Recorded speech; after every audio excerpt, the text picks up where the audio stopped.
Good morning, everybody, and welcome to our Township of Selwyn meeting of Thursday,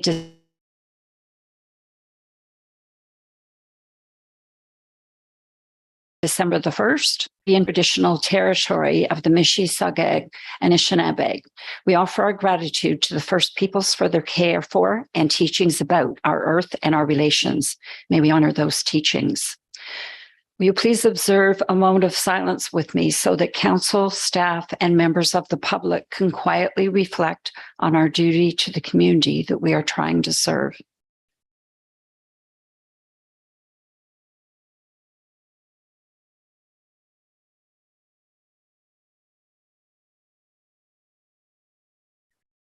Thank you. Members of the public, staff, presenters, and members of council, please be advised that meetings are broadcast and recorded and made available on the internet. Is there any declaration of pecuniary interest or the general nature thereof? Seeing none, please note that in the minutes. Our first deputation is from Bob Swayze, our Integrity Commissioner. And I will now turn it over to you, Bob. Good morning. Good morning. Good morning, everyone. Thank you, Madam Mayor. Thanks for having me. My presentation today, this morning, will be, I'll take you through my approach to the various ethical rules in your code of conduct, the role of the counselor and the staff.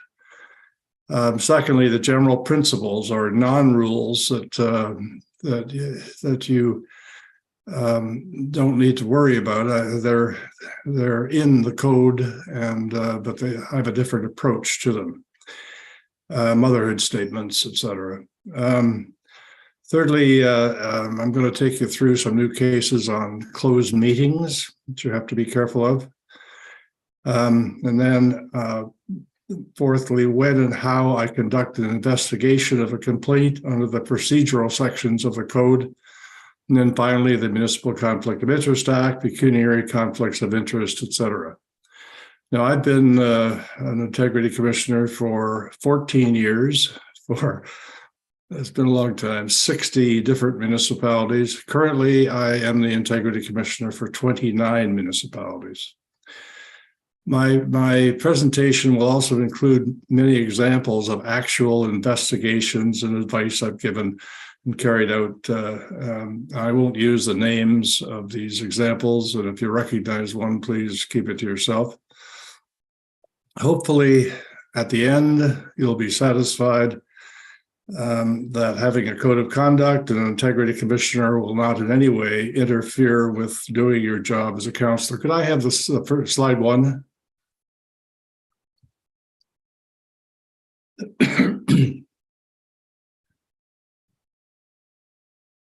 I guess the slides aren't. Can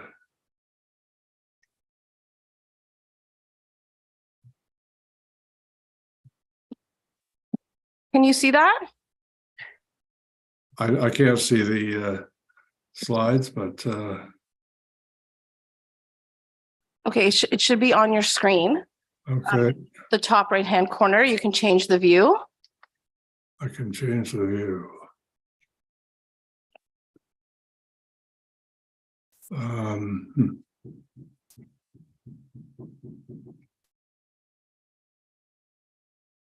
Well, it's not working, but oh, wait a minute. Hang on, I just dear.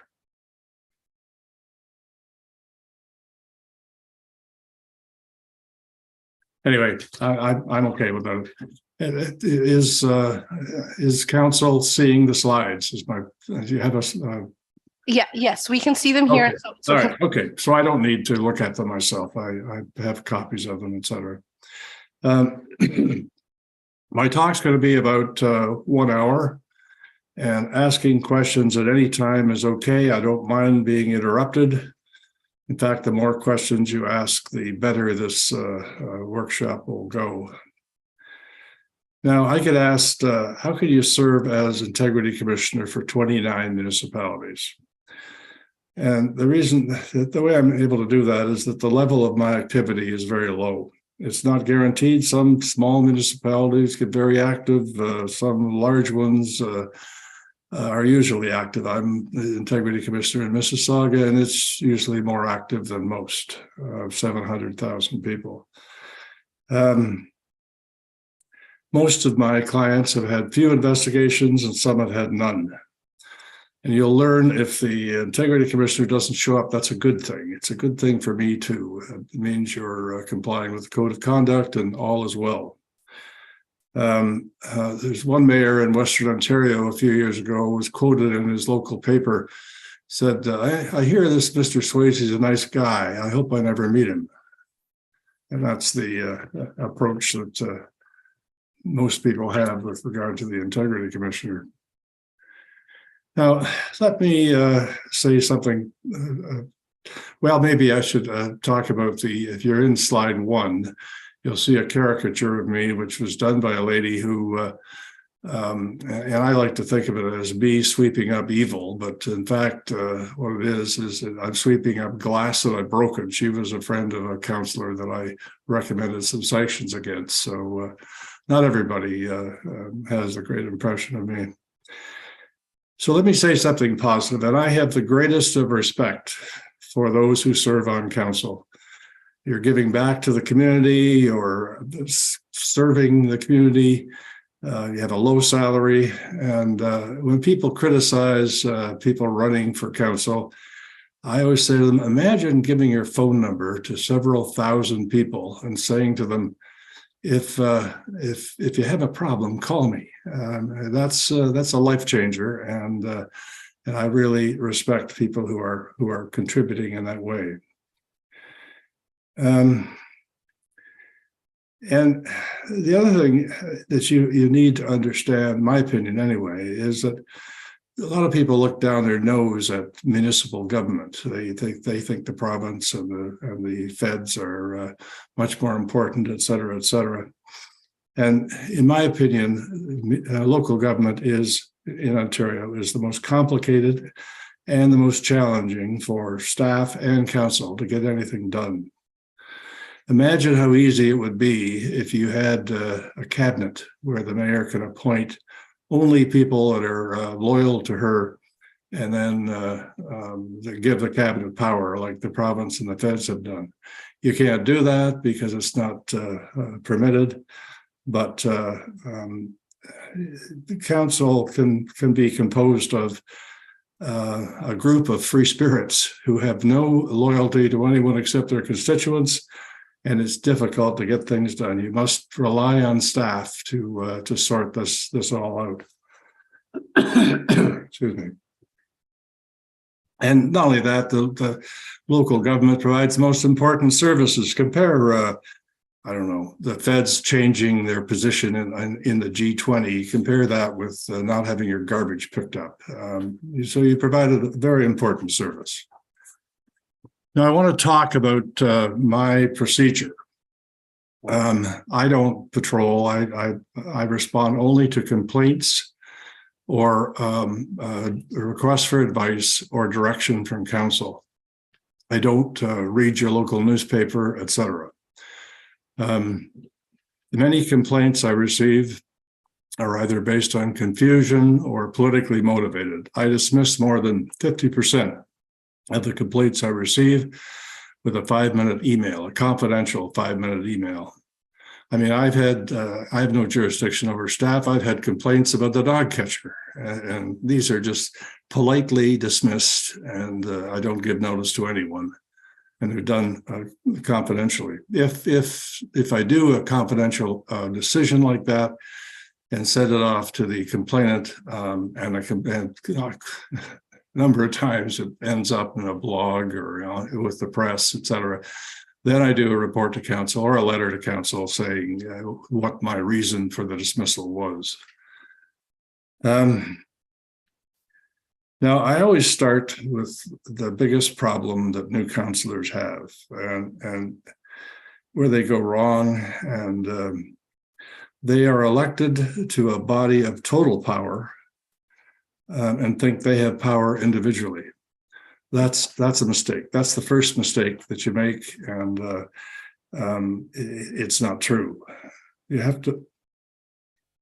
Oh, there we go. I've got my code now on my screen for my slides. New members need to learn that although a majority of council has ultimate power, they have only one vote. They can't order staff around, and they are not part of the staff chain of command at all. All right. So there's a line between councillors and the staff. And mayors get confused also on this. They are not CEO. They're the Planning Act, or sorry, the Municipal Act deals with chief executive officers. Use that word, but then define it completely differently. It's nothing like a CEO of a private or public corporation. They are the head of council. They chair council meetings. Of course, those things can be taken away from them by a majority of council. And I have a story, and this is one of my early appointments. This person was the CEO of a major corporation in Toronto. He retired and ran for council and became mayor. So he happened to know a common friend of mine who is a municipal lawyer in Toronto. And so as soon as he gets in the mayor's office, he writes him an email and say, we have to meet. I need to know what my powers are. I need to have this. I need to have that. And the lawyer didn't get back to him.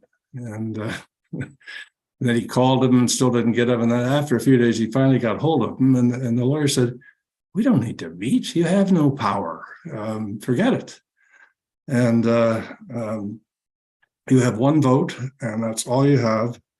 Wait a minute, that's not true. There's one thing that you can do individually, and that is you can declare an emergency all by yourself. The rest of it, you need counsel on your side.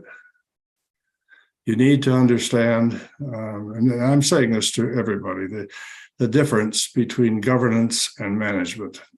Staff manage the municipality. They are hired because of their education and experience. They are the professionals with the know-how. You're elected, which doesn't give you those qualifications, and you are involved in governance. Governance is what is done by a majority of council based on recommendations of staff. Now, here's a quote I did on a report a few years ago about a mayor that had gone completely wrong and all his staff resigned. In my opinion, this is a quote, the rationale for the Ontario municipal system is that a municipality must be managed by professional managers hired for the purpose who have the experience and education to succeed in the increased challenges facing municipalities today. However, those managers must be made to keep the values and mores of the community in the forefront. This is accomplished by placing an elected council in charge. And that to me is the bottom line. If you want to succeed as a councillor, try to develop a good relationship with staff. They will cooperate with you. They know that a majority of you can fire them with no cause at all. That does not mean try to have a good relationship, but that doesn't mean that you always must agree with them. If you disagree with an issue, talk it out first. Then you can request a report to council. If the report trashes your idea, don't be angry with them. Just move on. Now, closed meetings and Section 239 of the Municipal Act, you can look at it, and it's got a long list of various reasons when you can close a meeting. In fact, this meeting could have been closed because you're being educated. But the new cases deal with informal meetings. Example, if you say had dinner with all members of council, and you really have to be careful that you don't talk business, because that's a private meeting that you're not authorized to have. So don't talk business when you have a quorum of council in the same room. They've even extended this even further. If you send an email to all members of council, and then all of them reply all and everybody's replying all, et cetera. That's been held to be a virtual meeting, and the person got called on it for holding a meeting in private inappropriately. I'm not sure I agree with that to that extent, but still, you have to be careful. Some trainers and some clerks, the clerks, I don't think anybody agrees with this now, but they say don't talk to other counselors. Now that is nonsense. If you're a member of council, the only way you're going to get anything done is by talking to other counselors and persuading them into your way of thinking. And there's nothing wrong with that at all. You can, before a council meeting, you could go into an office of a counselor, make your case, and go into the office of the next counselor, et cetera, et cetera. The only thing you have to watch is how many counselors are in the room. If a quorum's in the room, you're in trouble. Now let's have slide 2, please. There we go. A municipality is a complicated corporation to run.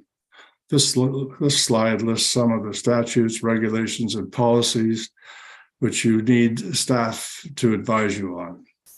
You can ask them for advice. They are experts, but they might have a conflict in advising you. Certainly under MFIPA, which is Freedom of Information, or Municipal Elections Act, they can advise you on what the legislation says. They may have a conflict.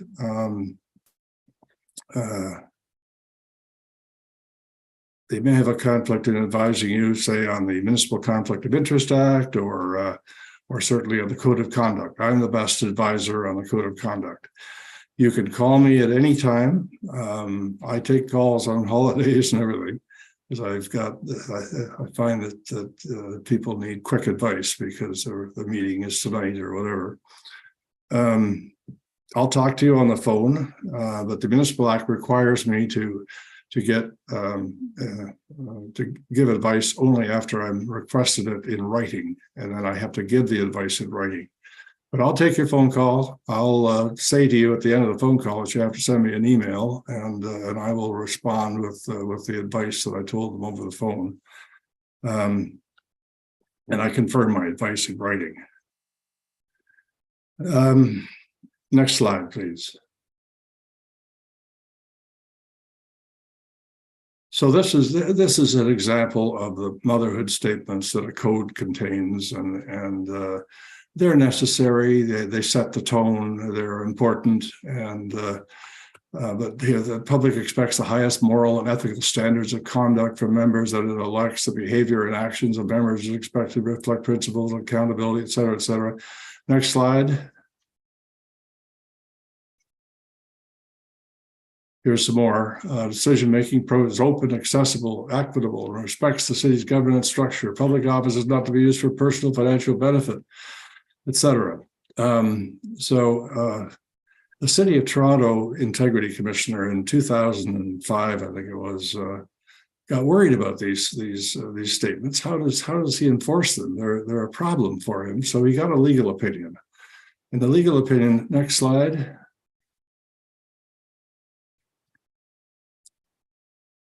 Said, therefore, we conclude that the statement of principles in the Code of Conduct do not provide an independent or standalone set of obligations, the alleged violation of which can be the proper subject of an investigation by the Integrity Commissioner. Now, I agree with this opinion because you really have no idea how to enforce some of these motherhood statements. And I'll give you a couple of examples. And this is the most common one. And this is where my ward counselor won't return my calls. And I've had a number of these. And of course, in the early days of the Integrity Commissioner, you look at the Code of Conduct. Oh, wait a minute, this counselor is supposed to respect these people, and not returning calls, that's not respectful. Well, then you call the counselor and say you served a complaint on them, and the counselor says, if I return this guy's calls, I won't have any time for anybody else. And he calls me constantly, and he sometimes it doesn't make any sense. So you say to yourself, all right, obviously in this case, this counselor should be able not to return calls. And that's one example. Another example is a lady went to the AMO conference. It was in Niagara Falls this time. And she went with her husband, and she was the chair of a committee on a particular subject. And they had a major meeting on that subject. She had dinner with her husband. She attended very few sessions. She didn't attend the main session where the minister of the province was there. And the code required diligence, and I think yours does as well. There's some things you just have to leave to the electorate. I mean, if somebody is lazy and not doing anything, they're not going to get elected the next time. So that's another example of a principle that I dismiss the complaint on it. You need a specific rule, and there's 7 of them, specific rule broken for me to investigate. So I'm going to take you through the 7 rules. Also give you examples over the past 14 years of decisions I made, et cetera, on these rules. First, rule number 1, could I have the next slide?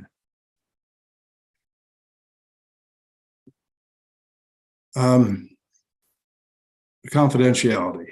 Now, the first slide here, only be entitled to have access to information in the possession of the city that is relevant to matters before council or committee, or that is relevant to their role as members of council. Otherwise, they have the same access rights to information as any member of the public. So staff can refuse you information. You're not entitled to it unless it's involves your duties as a counselor. And some of these things are personal information, contacts of people that the staff are involved with. And staff have an ongoing requirement to keep this confidential. Next slide, number 7. No member shall disclose, release, or publish by any means, including social media, any confidential information acquired by virtue of his office. Now, I'm going to take you through some of it's very important if you're in a closed meeting that what is discussed does not leave the room. And that's why it's closed. And obviously, real estate acquisitions, lawsuits, HR actions against or for staff, they should not be broadcast by anybody. And I've had some terrible disclosures. I've had a counselor record with his iPhone a complete discussion of a development application and then play it for the developer. It was obviously the wrong thing to do, and I came down hard on this member of council. I had another disclosure, which was really terrible. There's a small town in Western Ontario that hosts bikers in August, a particular weekend, and they sort of take over the town. And one lady wrote a confidential email saying, couldn't we have a more family-oriented event instead of the bikers? And of course, the bikers got hold of this, and she was a real estate agent, and they talked to all her listings. All of her listings fired her because the bikers were going to beat them up. It was a terrible thing. And so be careful about disclosures. Now, and it's also not necessary for a complainant to prove that the counselor gained private advantage from the disclosure. Any disclosure is wrong. Be very careful. Now, you can always request counsel in closed to authorize disclosure, but do not disclose anything.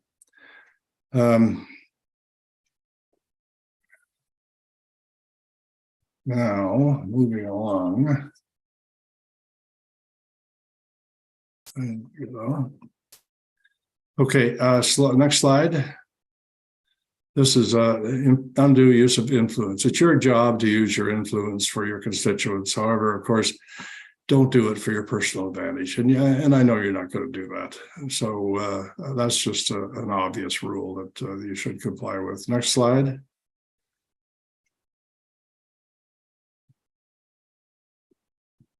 Staff relations. Well, I talked about this earlier, and I'm not going to go into great detail again, but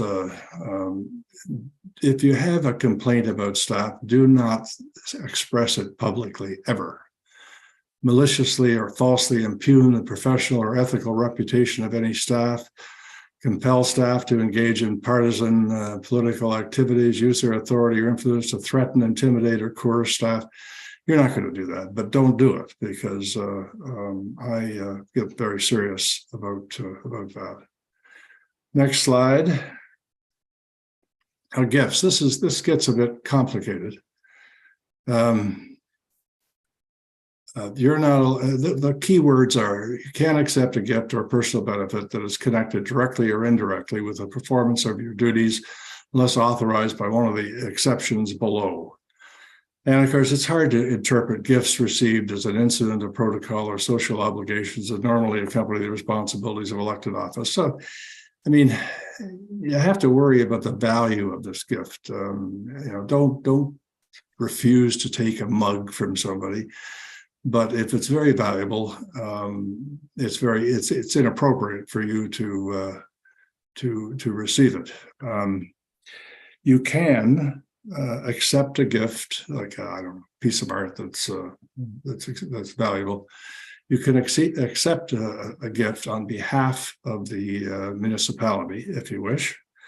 Now, make sure that if you do that, that you tell whoever's responsible for property that this is the, in writing, that this is the asset of the municipality, and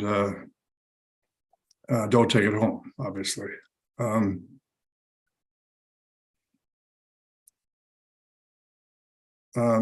give you an example. I had a counselor who received from the biggest developer in the municipality $650 worth of hockey tickets. And I learned about it by a disclosure that she made to me. She was required to disclose gifts to me. And I had no alternative, even though she disclosed it to me. She said, I didn't use them. My daughter used them, and et cetera, et cetera. And I said, no, it's not appropriate for you to receive a gift that valuable from the biggest developer in town. And needless to say, my decision was to suspend her salary to the tune of $650. And of course, all my reports are required to be public. So it was very embarrassing for her, but I had no alternative. Now,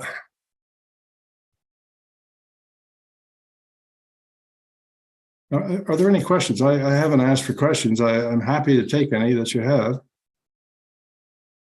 I don't see any. You can continue. Okay.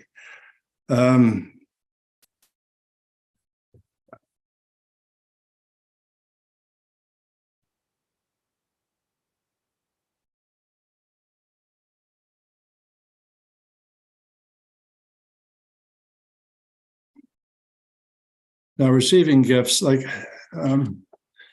a banquet. Part of my career was spent employed by a municipality, and I was a commissioner, and I was expected to go to these things. They're always in the middle of the week. You get home at 11 o'clock. The speeches are boring, and the chicken is rubber. I don't regard this as a perk. If somebody gives you a ticket to go to a banquet like this, make sure the person who gives it to you goes to the banquet himself or herself, but don't worry about accepting something like that. Obviously, if you visited somebody that's doing business with the town at their cottage for a night or two, that's not a big deal. But don't accept a cottage by itself or a condo in the south.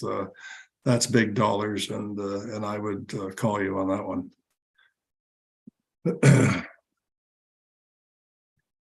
Now, the next slide. Slide number 10. Oh, this is still gifts. You can see food, beverage, or admission fees provided by banquets, suitable mental of a function with nominal value. Next slide.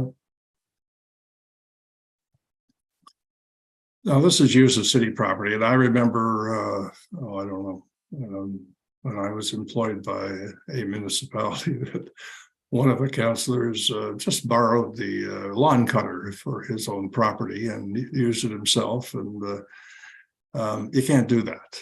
Obviously, city property is city property. Now, obviously, you probably have policies of council. They may give you a cell phone, or they may do this, or they may anything that's in a policy approved by the council is fine, but don't use city property, and includes intellectual property as well. And particularly during an election. The idea during an election is to have a level playing field. You don't want to set campaign meetings in municipal property because it looks like you're taking an edge.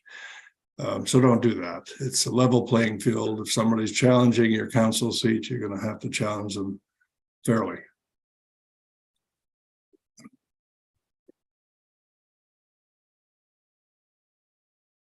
Next slide, please. 13. Harassment. Now, you're not going to do this, but I mean, obviously, racial slurs and human rights things, you're not going to say anything about that. But you have to understand when you complain to me that that I support democracy, I support vigorous debate, I support strong comments being made by councillors. So there's a line you can cross, and I have allowed very heated arguments between two members of council in an open meeting or elsewhere, even in front of the press or whatever. So I let you get away with a lot. I'll give you an example of one where I didn't. I had a deputy mayor who hated the mayor and just constantly went after him like you wouldn't believe. And she was warned by me a couple of times. And finally, she said in open council, because this mayor had a meeting with one side of an issue and didn't meet with the other side of the issue, she called him dirty. And that sort of crossed the line as far as I'm concerned, and I recommended sanctions against her.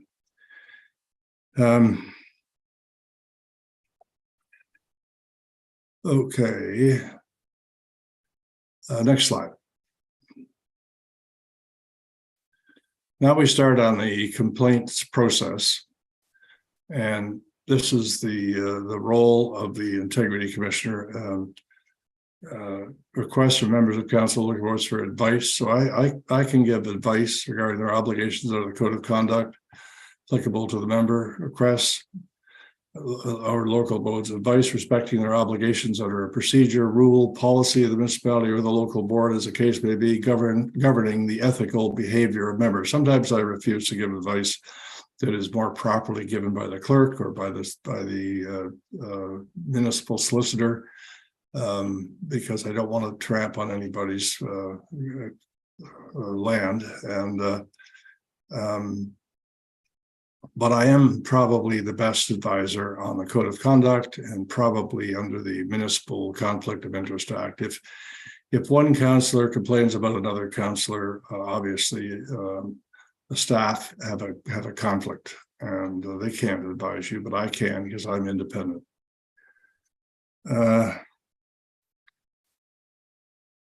And your code of conduct is right. The complaints are required to come directly to me, and not through the clerk's office, because that could be a problem. I also allow some complaints to be anonymous, and obviously, if it's a complaint where my investigation and any report that I may make on it, if it's going to disclose the person that's complained about, or if it's going to be, or rather the complainant, disclose the complainant, and there's no point in me approving it to be anonymous. So I look at that with that in view. But if it's somebody out of the blue complaining, I allow them to be anonymous. Next slide. So here's where Excuse me, Bob, we Yes. have a question. Sure. Go ahead, Bob. John. Hello, sir. It's John Boyko, a counselor. Will we be provided this morning with your phone number or email address in case we do have a question that we would like to? It's on your website. It's on the website that I can Yeah, find. yeah. Okay, very If you want me to give it to you now, I can, but just look on your website and you'll see it's under Council Integrity Commissioner, those two links. That's what I will do. Thank you, sir. Okay.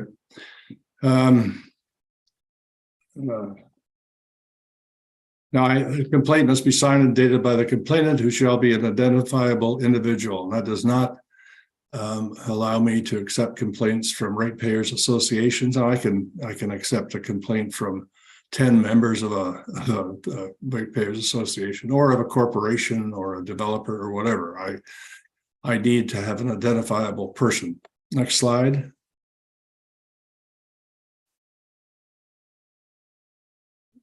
Now, this is shall undertake an initial review of the complaint that has been filed and shall determine whether the matter relates to non-compliance with the code or other corporate policy applying to members. Obviously, if it's a criminal matter, I'm going to suggest to the complainant that they deal with the police. If it's a freedom of information, then it's probably the clerk or the head of freedom of information matter. And Municipal Elections Act, I don't give advice on that unless it's a breach of the code of conduct.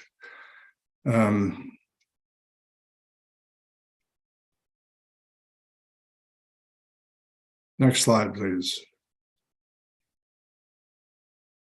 And this is where I have authority to summarily dismiss complaints.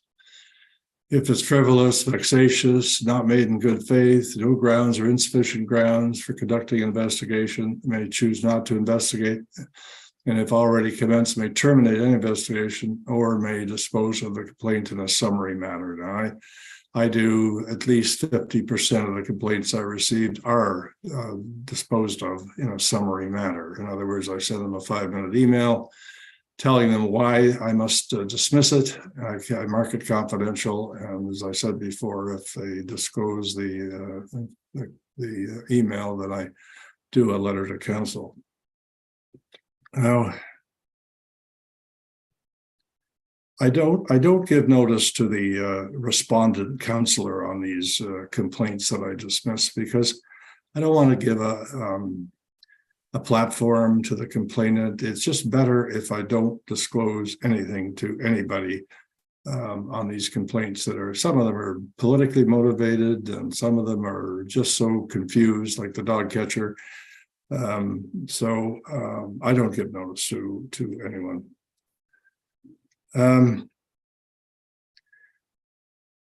Next slide. Most codes require me to give early notice of my decision. In other words, I give the opportunity, if I'm going to recommend a sanction, I give the opportunity to the respondent counselor to have his last say with me.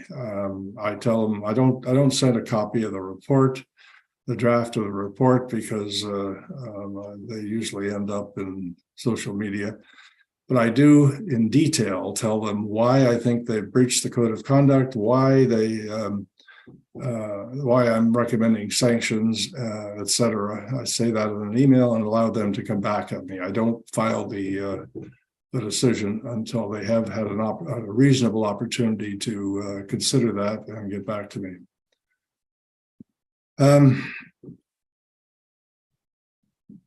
That is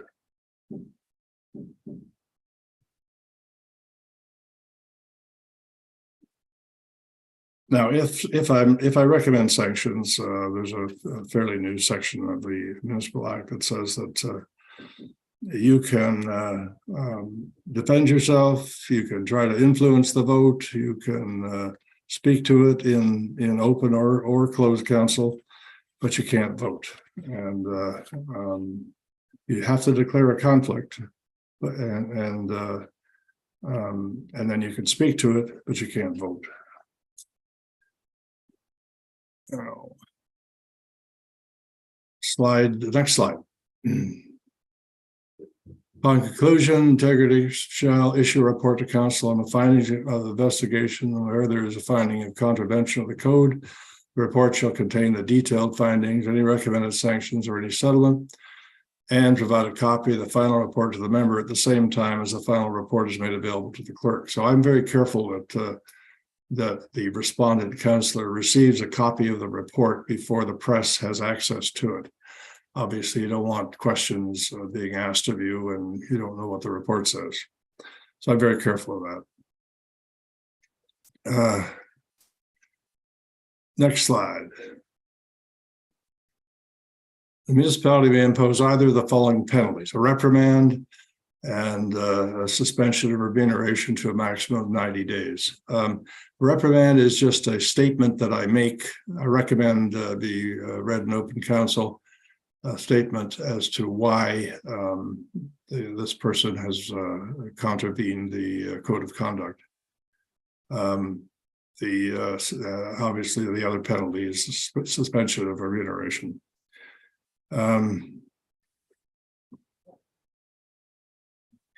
Now, your code talks of, I can recommend other penalties. I can recommend that somebody be removed from a committee. I can, there's some things I can't recommend, like I can't, council doesn't have the power to order somebody to give back a gift. That's not in the Municipal Act. You can't order or pay the value of the gift that it's worth back to the donor. Council doesn't have the power to order someone to apologize, and so I don't recommend that either.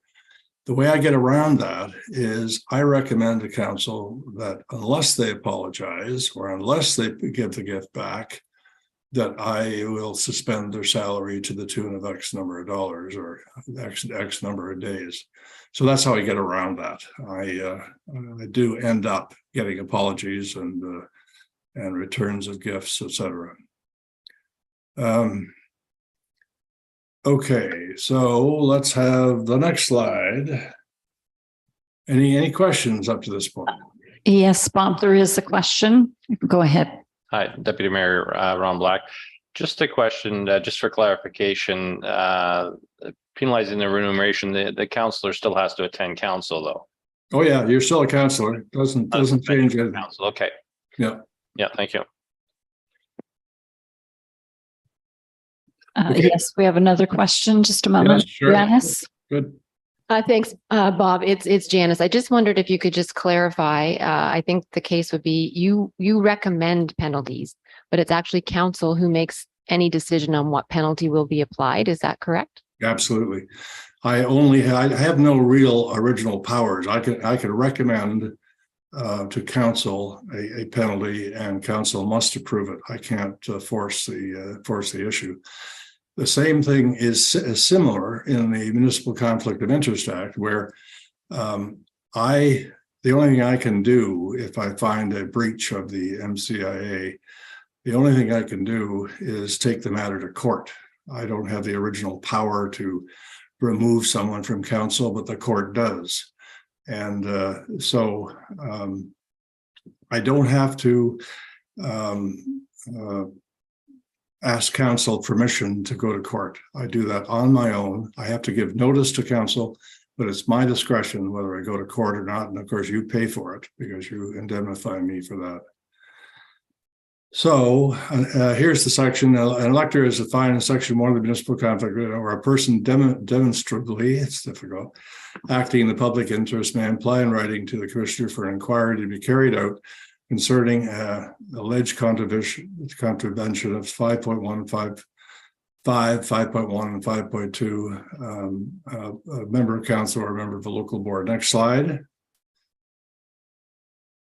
Where a member either on his own behalf or acting by or without another has any pecuniary interest, direct or indirect, in any matter, and is present at a meeting of the council or local board at which the matter is subject to consideration, the member shall, prior to any consideration of the matter, disclose the interest, and now you have to do that in writing, and also the general nature of the conflict.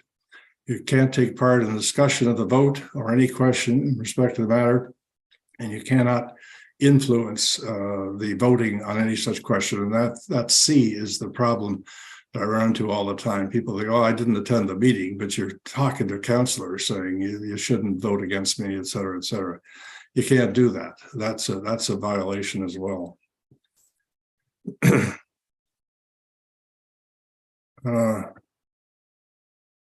And let me say on the Conflict of Interest Act that don't be embarrassed about declaring a conflict. The purpose of the legislation is to encourage people with a stake in the community to run for council. I mean, you want homeowners, you want business people on the council. So obviously there's going to be conflicts, and you should declare them and don't be embarrassed about it. Next slide.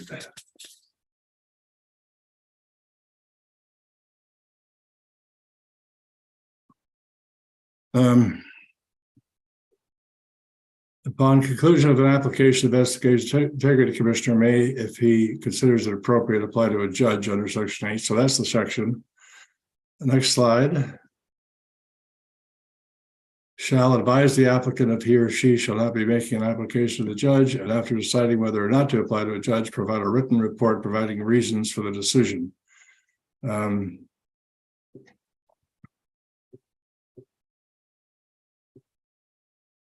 council could only receive this report. It can't change it or whatever. This is my discretion. Next slide, or that may be the last one. It is. Go back, just so we have. Okay, so I want to talk about a couple of problems I have with the Municipal Conflict of Interest Act, and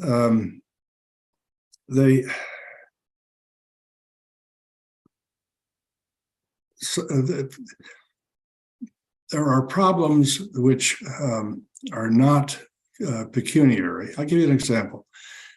Council, a lady who was the chairman of a charity went to council that her husband sat on, and she asked that her grant be increased by a substantial amount. The husband chimed in open council and said that as far as he's concerned, this is a good thing to do, et cetera, et cetera. Now, she wasn't paid as the chairman of this charity, so she didn't have a pecuniary conflict, but surely he had a conflict in supporting her. It was very embarrassing for council, but that's an example of where you really have to be careful. There are some integrity commissioners who try to penalize people for failing to file a personal conflict. I don't. I can write a report that's very critical, and the report's public. I can write a report that's very critical of that person, but I have never recommended any sanctions against someone. And it's unfortunate because there are some things that just you really shouldn't be sitting in council dealing with. And there is an opportunity, by the way, for you to remove yourself from council for that meeting, as long as you don't disturb the quorum. And then you won't be counted in the vote. The problem that I'm not sure about your procedural bylaw, Janice can probably tell you this, but some procedural bylaws deem a refusal to vote as a negative vote. And that's not a sometimes that has the effect of you're voting against yourself. You're best to just absent yourself from council if you can. The other problem with the Municipal Conflict of Interest Act is the definition of family does not include siblings. So, reductio ad absurdum, your sister could come to council with a multi-million-dollar contract and ask for your approval, and you would be entitled to vote for it because it's non-pecuniary. I'm sorry, she's not defined as a family member. Now, I'll come after you. Obviously, I will probably, that's such a blatant conflict. I will come after you, but strictly speaking, and I've made some submissions to the province. They've accepted some of them, but these two, they haven't. And but just watch out for that. So that's pretty much it for me. I'm a little short of my hour, but I'd be happy to answer any questions that you may have. Bob, we do have a question from Deputy Mayor Black. Thank you, through you, Mayor Sennis. Bob, we had a meeting yesterday of all of council for training with a number of other councils. And they did talk about conflict of interest. And one of the comments was that if the township was doing road work in front of your house, and you need to pass a motion for that work, that because it may increase the value of your home, you're in a conflict of interest. So I asked a question around, we have I'm sure a 10-year roads plan. I think it's probably still 10 years, it used to be, that identifies basically every road in the township that we pass, as well as an annual budget for roads. So if any of those roads are on, you live on one of them, this presenter felt there was a pecuniary interest by the council. Can you clarify whether? Yeah, I disagree. I remember it's your call as to whether you declare a conflict. All right. If you feel that this road construction prevents you from being impartial in voting, then you can declare a conflict. It will be a personal conflict, obviously. But it's also an interest in common with a whole bunch of other people on that road. So I don't think you need to declare a conflict for that. And you say that it might depreciate your value because of the construction. What about when it's brand new? Might increase the value. So who knows? But no, I don't go that far. Okay, thank you. Are there any other questions from council? Staff, do you have any questions? All right. Well, thank you very much, Bob. And hopefully, as you mentioned at the beginning, we don't have to talk to you or hear from you. That's right. And I hope you have a great rest of the year. And I'm looking for a motion to receive Bob's presentation.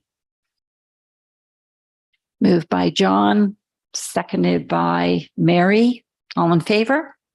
That's carried. Thank you. Thanks very much, Madam Mayor. I'll leave now. Take care. All right, bye-bye. Right. So were there any questions that came in for question period, Madam Clerk? All right, thank you. No questions.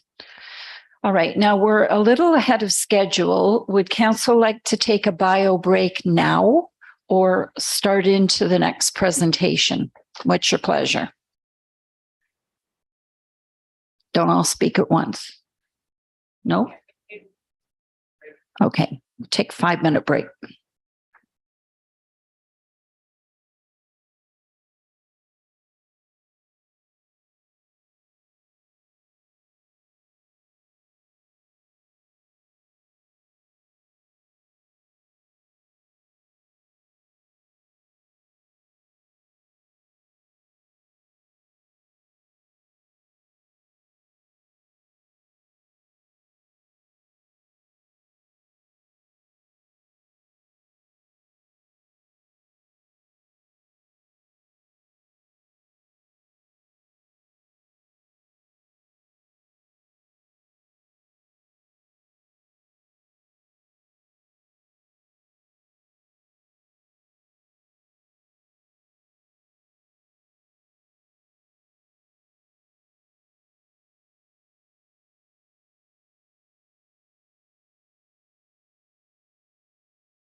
We okay, Tanya? Okay.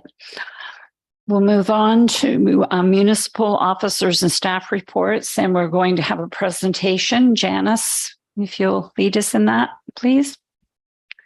For sure. And thank you. And thanks to everybody for being here with us today. I know it's a busy time getting customized to being a council member and all the training we're putting you through and all the emails you're getting. And so we do appreciate you being here. We just have a slide. The next slide kind of just walks us through a little bit what we're going to talk about. So we're very briefly going to again talk about council staff roles and communications and how we work a little bit more specifically in terms of how we do our work here at the township. A little bit more on our financial, our audit, our budget timing, financial indicators, just some discussion around our procedures and our processes around our council meetings, a little bit on the Safe Drinking Water Act again, and a kind of a broad overview on how we proceed through planning applications. So not getting into a lot of detail, but just kind of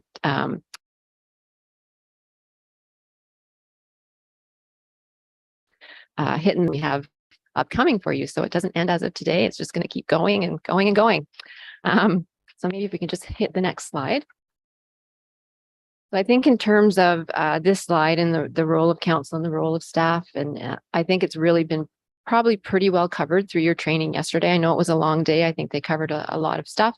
And again, with Bob being with us this morning. So I think these things you've had a lot of detail on them. I think just in general, some of the main points that we always like to reiterate is the council role.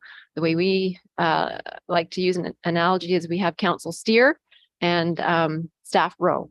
So council sets policy, they determine strategy, you adopt the budget, decide what our service levels are going to be, and evaluate how those things are working.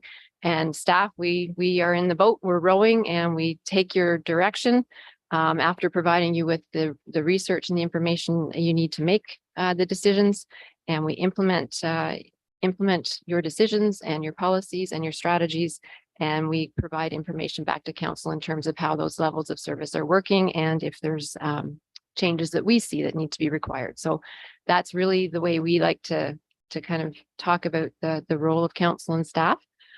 Certainly, I think it's been discussed that council acts as a body. No individual member of council has any authority individually.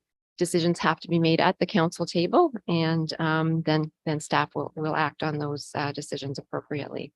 Certainly, if there's any questions along the way, we're always open to questions, whether it be today or any time about any of these matters. I know that's a lot of information coming at you, so we're always here to answer your questions. Next slide.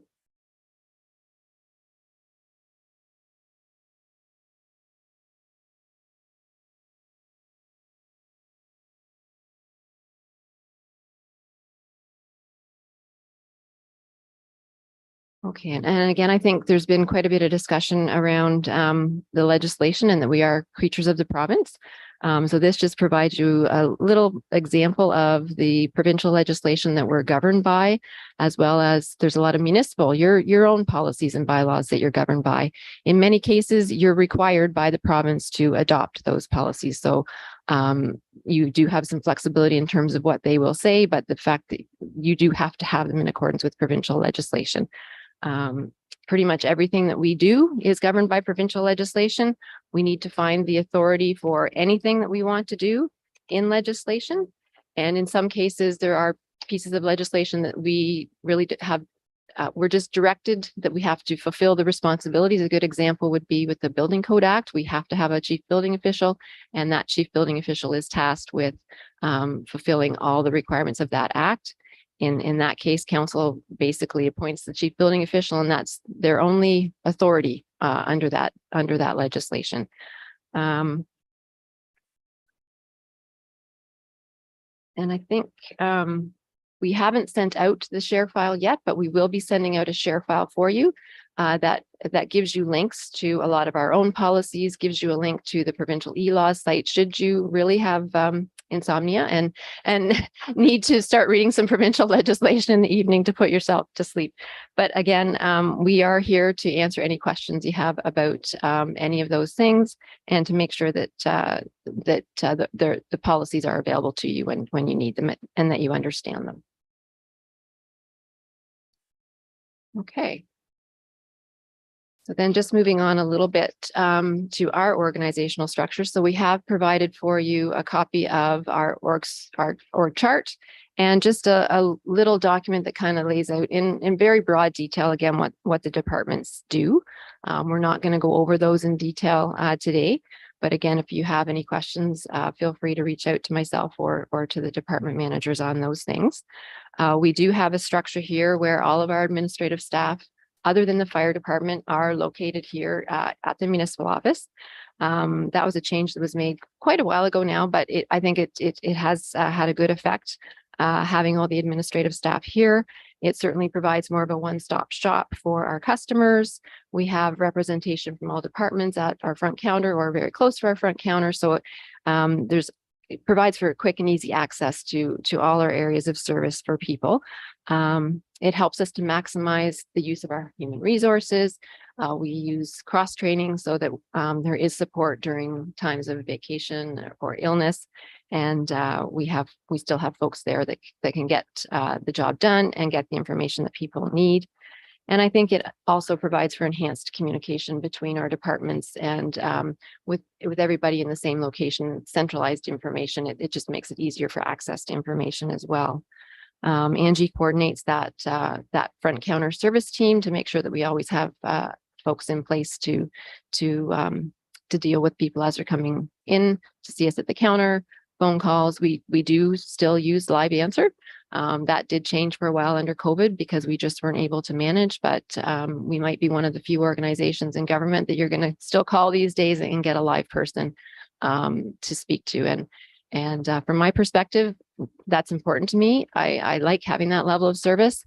There may be times when, if we had a number of staff off or we were really busy with an emergency or an issue where we would flip back to using automated answering, but that would only be in very extreme circumstances that we would do that. I have a question. During our training yesterday, it was recommended that we have a card that showed for emergency phone number contacts that council would have. Is there a possibility we can get that, something like that? Yeah, so we do have an emergency contact number that is intended for actual emergent situations. We typically do provide you with, and Angie has it here, with the contact information for the managers. So you would have managers' email, you would have managers' cell phones. Angie and my home information is there as well.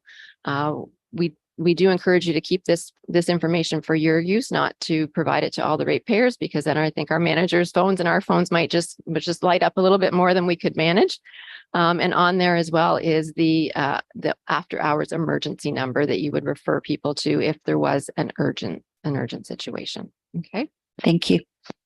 In terms of our management team, we do work together as a group. We don't really like to have silos. We like to, try and keep everybody aware of what's going on in the other departments. We work together as best and as much as we can, share resources and expertise. We do meet twice per month as we're getting ready for council meetings to review what's coming forward on the council agenda. We would also, if we're looking at major policies or projects, we would look at those as a group, get feedback from all of the members.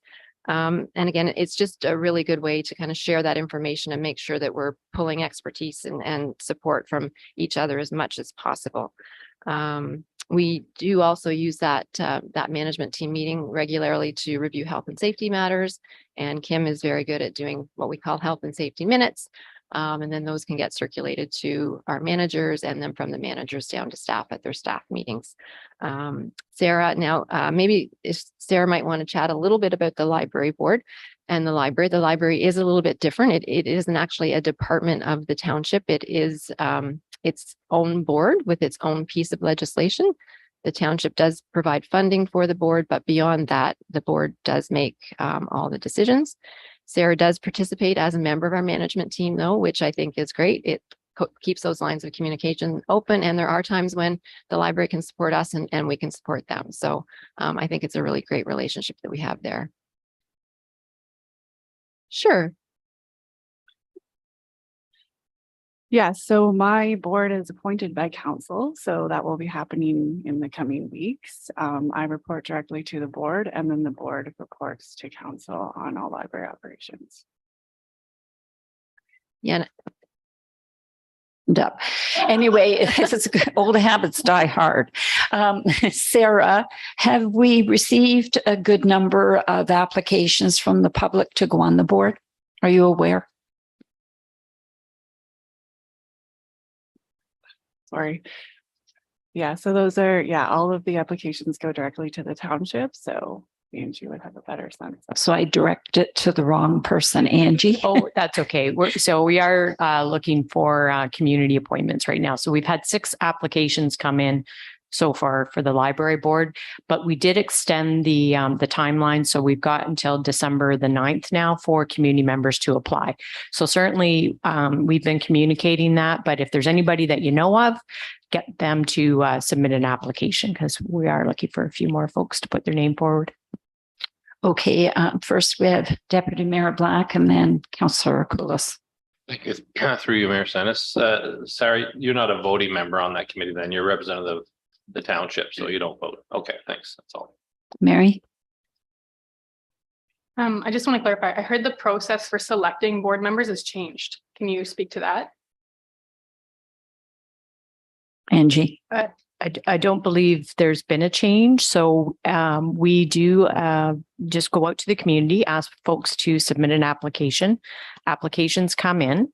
What will then happen is there will be a group selected to interview new library board members.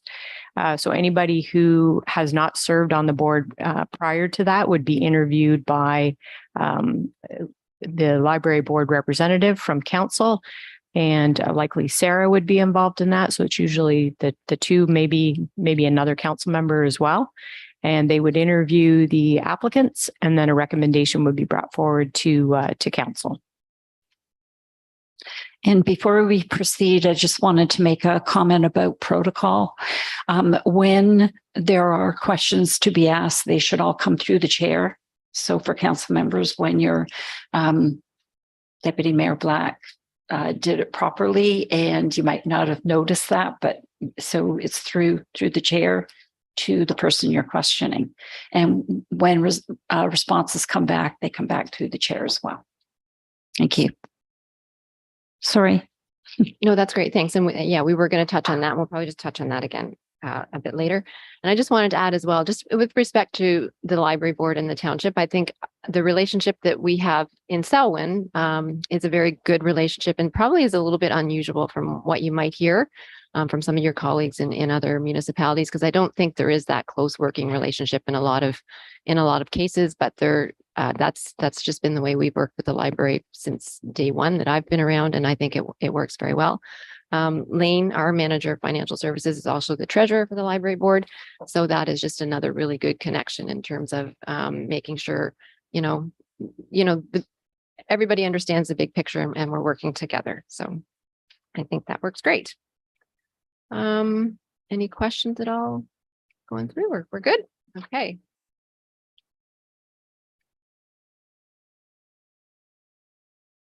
All right, thank you. So just a little bit on communication. So there's several different ways that we communicate. We do like to have kind of a consistent communications protocol, making sure that questions are getting to the right people, and that we don't wind up having several people duplicating efforts and working on one inquiry. So if there's questions from council around operations, you've got a question from a ratepayer, or you have a question about a policy, those types of things really should be referred to the department manager.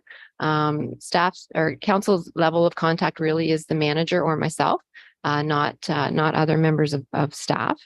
And certainly the managers will get back to you with answers to your questions or additional information. If you give somebody a call and they don't answer the phone, just leave a message and we will get back to you. We are busy with other things, so we might not always pick up the phone the first time, but we will get back to you. Or you can always email is a great way to ask the questions and get the answers.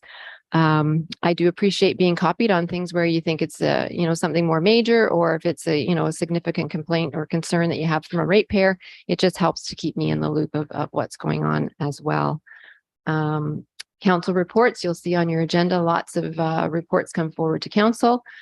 We do have a report format that we've used for quite a number of years, and typically it does include what the staff's recommendation would be, kind of the background information, what the financial impact would be, any environmental considerations, and how it fits with our strategic plan. So we'll talk a little bit about the strat plan in a minute, but really we do try and tie back everything that we're doing to something, one of our goals in our strat plan. So you'll see that come forward in our reports.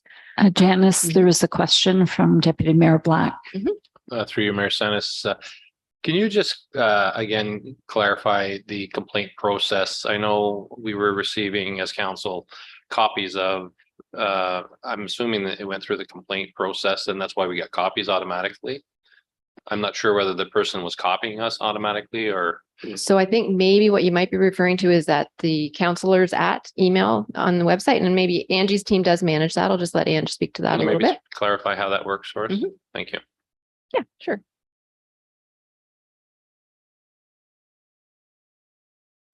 Sorry, thank you. So we have on the website your individual council emails, and then there's also a counselors at email. So that email will then land in each one of your boxes, but we actually get a copy of it through our info at. So we have staff that there's a few of us that actually monitor that account. So when we see an email like that come in, we don't need you to respond. We'll respond on behalf of council to that individual and let them know that the matter is being looked after, or provide a direct response. It sort of depends a little bit on what the request might be. It might have to come to council. Oftentimes it's a service request or maybe a complaint, and we'll have that sent off to the appropriate department for follow-up. But we did implement this because what was happening, it was unbeknownst to us, Ron would get an email, John would get an email, Sherry would get an email, and you're all responding, and it was just inefficient. And so in this manner, you don't need to respond. If you do, we'll let you know. We'll take care of that on your behalf. A follow-up. Again, through you, Mayor Senes. So if it says council, what's the council at? It's counselors at. Counselors at. Yes. We know then that's Correct. It's taken care of. Yeah. But if it's directly to our email address, then it is directed to us. That's correct. Okay. And again, I would just be cautious. Some people may still do that. They might not use the counselors at. Right. So you might want to just kind of send it along to Janice or myself. We probably have a good idea of whether it's been sent to the individual members as well, and we can take care of that response. So the person is getting one response. It's, they're not getting different answers from different people. And, essentially we're not wasting resources by having, 6 different people say the same thing or say 6 different things. The other thing I will note, we do have a specific complaints email on the website. So if somebody does have a complaint, that does not go to council. So you'll be thankful for that. They might reach out to you as well, but there is a complaint section on the website that does go through to our bylaw enforcement, again, it may be a different type of complaint, and we'll follow up as staff. Yeah, and so just to follow up on that a little bit, if you are getting those individual emails, or if you have people giving you a phone call with a specific issue, really the best way to deal with them is to get it on to the appropriate staff member. That's the best way to for us to get an understanding of what the issue is, to clarify it, and to deal with any response. Certainly council members do have to remember that, again, you can't you can't fix any problems specifically for any person. You don't have the authority to tell staff to go and do something. It has to get forwarded on to staff in order for us to follow up appropriately in accordance with the policies and procedures that we have in place. We will follow up with you and let you know how we've closed that loop. So you will be kept in the loop. It's just a matter of they really do need to get to staff in order to be able to deal with their concern. And I just want to add to that, when you get a phone call from a ratepayer, a good first question to ask is, have you spoken to anyone else on council? Because a lot of times they don't like the answer they got before, so they're going on to the next one. So it's best to ask that question at the very beginning, and it gives you an idea of why you're getting the call. Yeah, and if the first council member has referred them to staff, then hopefully that's going to help to prevent that situation from happening as well. Because that it takes up a lot of time for everybody, and you know we've got better ways to use that time. Yep. I've got Angie and then Ron. Yeah, I'll just mention as well that, of course, we take a lot of phone calls from ratepayers. So if they don't like the answer to their question, they may say, well, who is my ward councillor or who is the mayor? I'm going to contact them. We certainly will provide them with that information. But when we do that, you'll get either an email or a phone call from a staff member so that you have a heads up. So you're not, we'll keep you informed of those things and what we've advised the resident or the complainant. Again, through you, Mayor.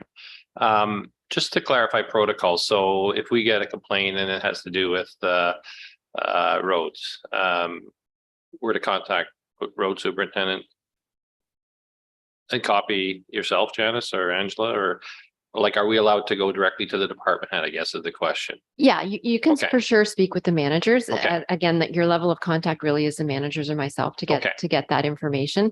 I think the best thing is to refer the ratepayer to the manager though, and just try and get that connection between the person who has the problem and staff, because we're the ones who really can take some action to try and fix it for them. It's the best way to get That's the something quickest way to done. make it happen. Yeah. Sure. Yeah, Thank for you. sure.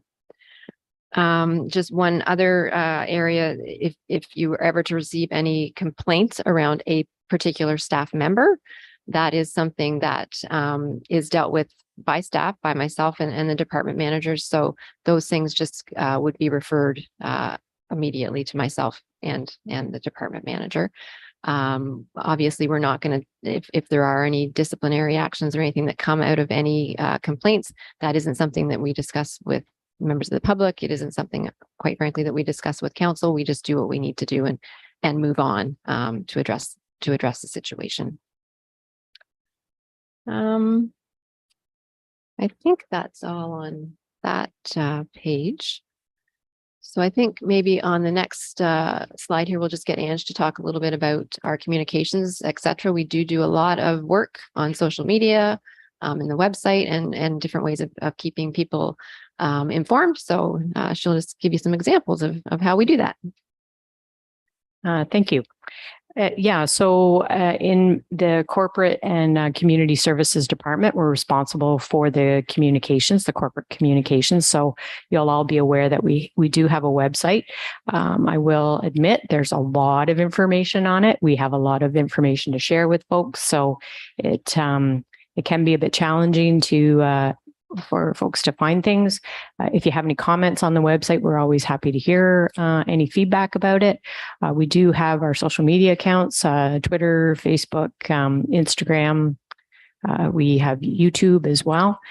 So we manage all of those resources in-house. We have a great team that does that work. From a counselor perspective, I suspect that most of you or some of you have your own social media accounts. I'll just say this right out front. Your personal account now is an official counselor account. You can't separate them. There's just no way for you to do that. So be very mindful of the types of information you're posting and sharing. You might have to think a little bit differently about how you've used social media in the past. We're going to create the content. We're going to put it on our accounts and on our social media.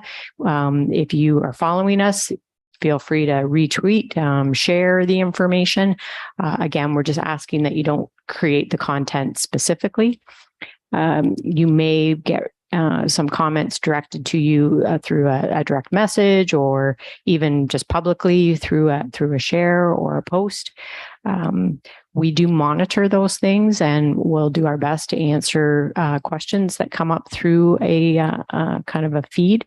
However, I'm sure you're all aware, some things can go down a rabbit hole pretty quickly, and people just sometimes like to engage. So we have a limit. We kind of know when we've provided the information and we've done our part. And if people want to continue to comment on it, well, that they can do that. But we're just be very cautious. You don't sort of engage too much if at all possible. Just avoid it.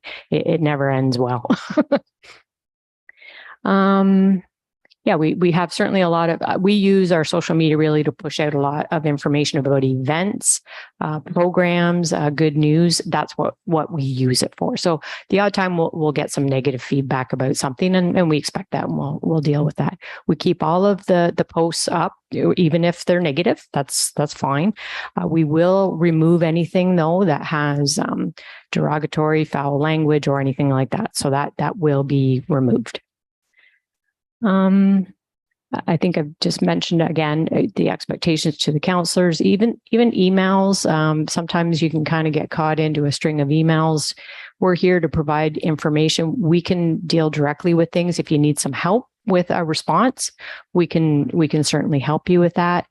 Just contact me, and I can usually direct you to the correct person that would have the information, or sometimes we can put some information together for you so that you have good background that you can share with everybody. We do, of course, monitor social media and our website information during office hours, but I will tell you that there are a few of us, and Megan in particular looks after our social media and website. She does take a look at it on the weekend, and for sure she responds to things when she thinks something might have the potential to sort of blow up a little bit. If she can provide her a quick response, it may help to get the answer out there and shut things down a little bit. So whenever she's available, she definitely does that. I know Tanya monitors it as well. So we all have, there's a number of us that have access to the accounts and keep track of things. Just a few other things that we use in terms of communications. We have a monthly e-newsletter. I don't know if you got the one for December. If you didn't, we'll make sure you're on the list. We do a business e-newsletter as well. So we try to look for things that are a little bit more focused for business news. We do a hard copy council communicator. It gets mailed out to every taxpayer. So that is something that we'll pull together in the spring. And we try to communicate good news that we have, upcoming programs, maybe some capital projects. There's typically a counselor page as well. So it's an opportunity for each of the council members to share information about some of their areas of interest. Gosh, I'm missing all kinds of things. Yes. Deputy Mayor Black. Through you, Mayor Sennis. Had a 93-year-old call a few weeks back asking about information. They don't have a computer. They don't have cell phones. So the monthly newsletter that goes out electronically, are there hard copies available? People could pick up. We could make them available. Absolutely. Yep. Okay, I can. Thank you. Yep. Yeah. So that's actually a good segue. So there are people that actually aren't on social media or aren't looking at our website.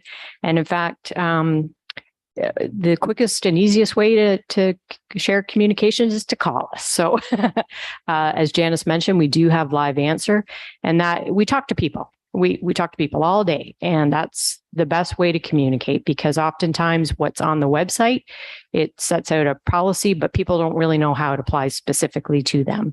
So we want people to call. We're here. We want to answer questions, and we do that every day. We do it through our info@ email as well. So just have someone call. In terms of accessibility, I'll just mention a couple of things. We do have an accessibility advisory committee. We have members on the committee with disabilities, so they do provide us with firsthand kind of lived experience so that we can think about the way we do business in the municipality. We have a member who actually is legally blind, and he actually provides some really good information to us about our communications, our website. He uses an iPhone. So we set up our documents in a certain way so that he uses a reader, so that when he's accessing information from us, or either on our website or through social media, or even a report that we send, it will read out in a manner that he can follow very easily. So we do think about that. We can provide alternate forms of communications. Your example, Ron, where we can provide a hard copy, we can provide a large print copy of something. Sometimes there are other communications challenges that folks have, so we can again just sit down and just talk through things with people.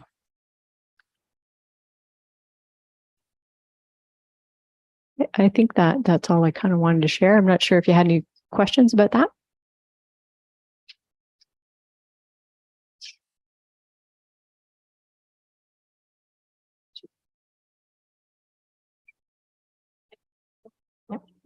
Thank you. Yeah, so I think we've chatted about this just a little bit, and all the numbers. I think Angela has already handed out our sheet with the contact information, but we do have the after hours emergency number, which really is intended for emergency issues. So some examples here would be a down stop sign, a tree across the road. So that's really the purpose of that number, and people can be referred to that. And again, it goes through our answering service and then to the right person who can respond to the issue. So that really is the best way to get the person in touch with who they need to be in touch with.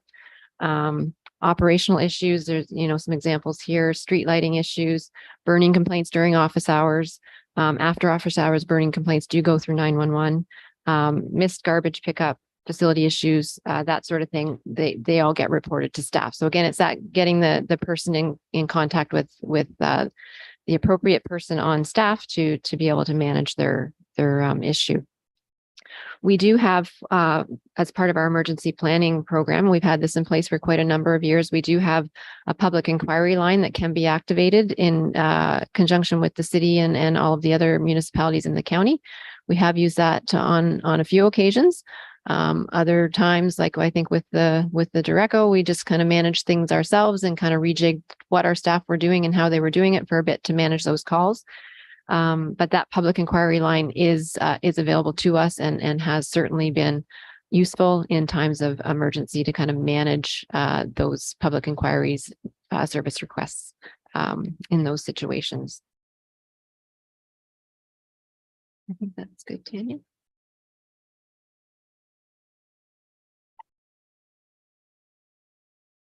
So as I mentioned, we do have a strategic plan. We've had a strategic plan in place for many years. I think probably around 2006 or so was our first strategic plan that was developed. And since then, we've updated it a couple of times.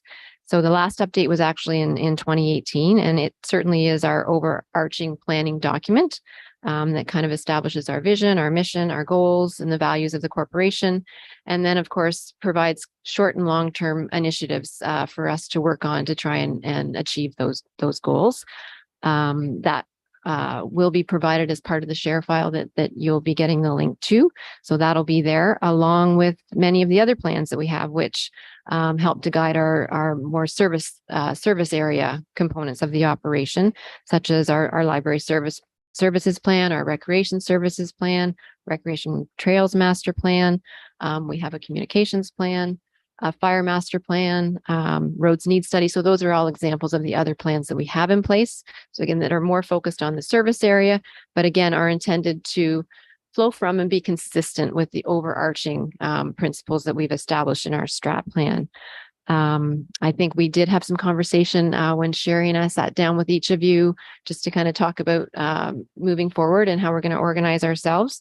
The strat plan will be due for update. And I think there was people were supportive of looking at doing that very early in 2024. That puts it early in our council term, gives you the opportunity to go through those discussions and kind of set the stage for moving forward, but gives you kind of a few months, almost a year, to kind of get your feet underneath you as new council members and get an understanding of what we're doing, what we have accomplished, where we need to go, the legislative impacts that are constantly changing that are going to influence where we're going from here. So I think that's something that you'll see coming forward in our work plan for 2023 to get started and ready to go on that project for 2024.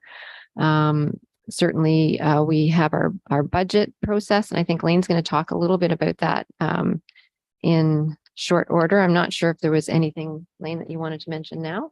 No, so we'll go through our budget process a little bit. Asset management planning is a big piece of what we need to do now, and that is relatively new based on legislation from the province. Of course, we have our development charges study that, again, that's a project you're going to see on work plans. It'll come forward in 2023 because it is due to be refreshed. As everybody knows, Bill 23 has made some significant changes to development charges along with a number of other things. So we'll really need to get our heads around how those changes are going to impact the process that we'll be going through in 2023 and what those plans look like moving forward.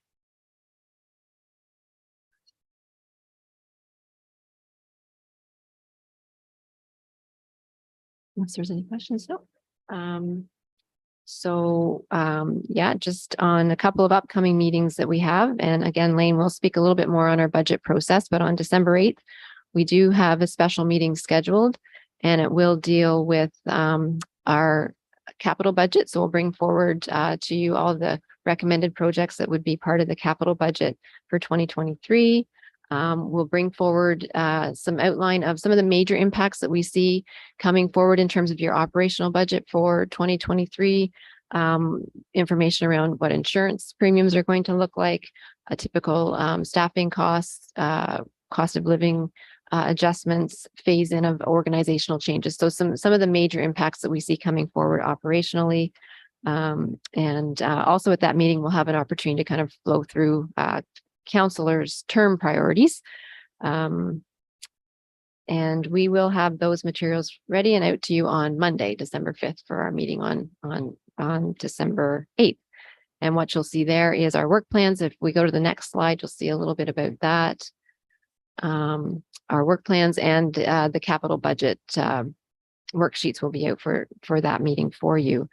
For quite a number of years as well, we have used work plans to kind of set the stage for what you're going to see us working on throughout each year.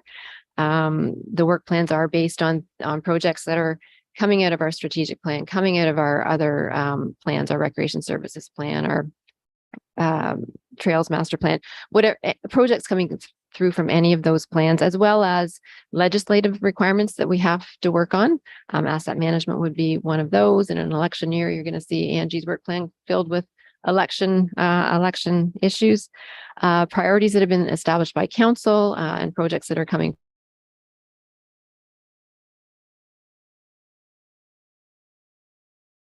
forward from the previous years to work on with council's approval. Typically, we have fairly aggressive work plans. And as we all know, there are things that are going to come up every year. We don't ever have a year where there isn't an opportunity or a challenge that comes up that we need to deal with throughout the year. So sometimes things have to change a little bit and priorities change. We may have to shift gears a little bit to work on something that comes up throughout the year. But we build the work plans and with the knowledge that is going to happen and try to build in a little bit of time to deal with that. So you will see those come forward on the 8th. For council's approval. And certainly it does help us in establishing what our budget looks like, what resources we're going to need to accomplish all of those projects throughout the year.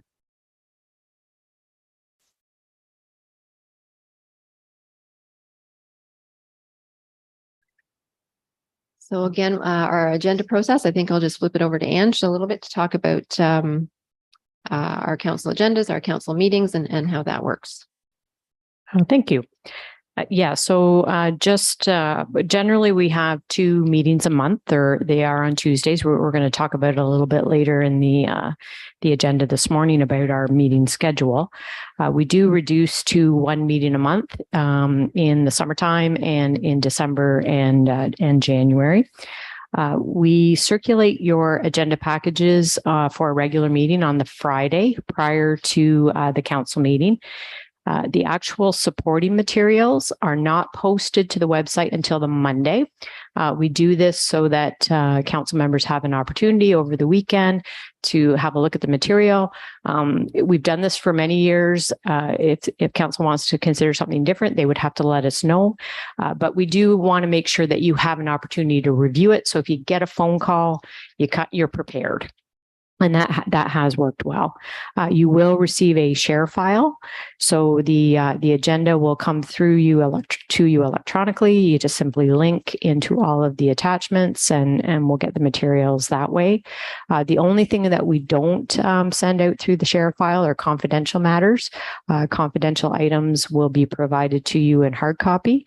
We provide them on orange paper, so it's very clear you know it's a confidential item, and we will deal with that matter in closed session, and then we'll collect those materials from you after the meeting is over. Special meetings, we can schedule those through a resolution of council. We're going to hopefully schedule a few special meetings today.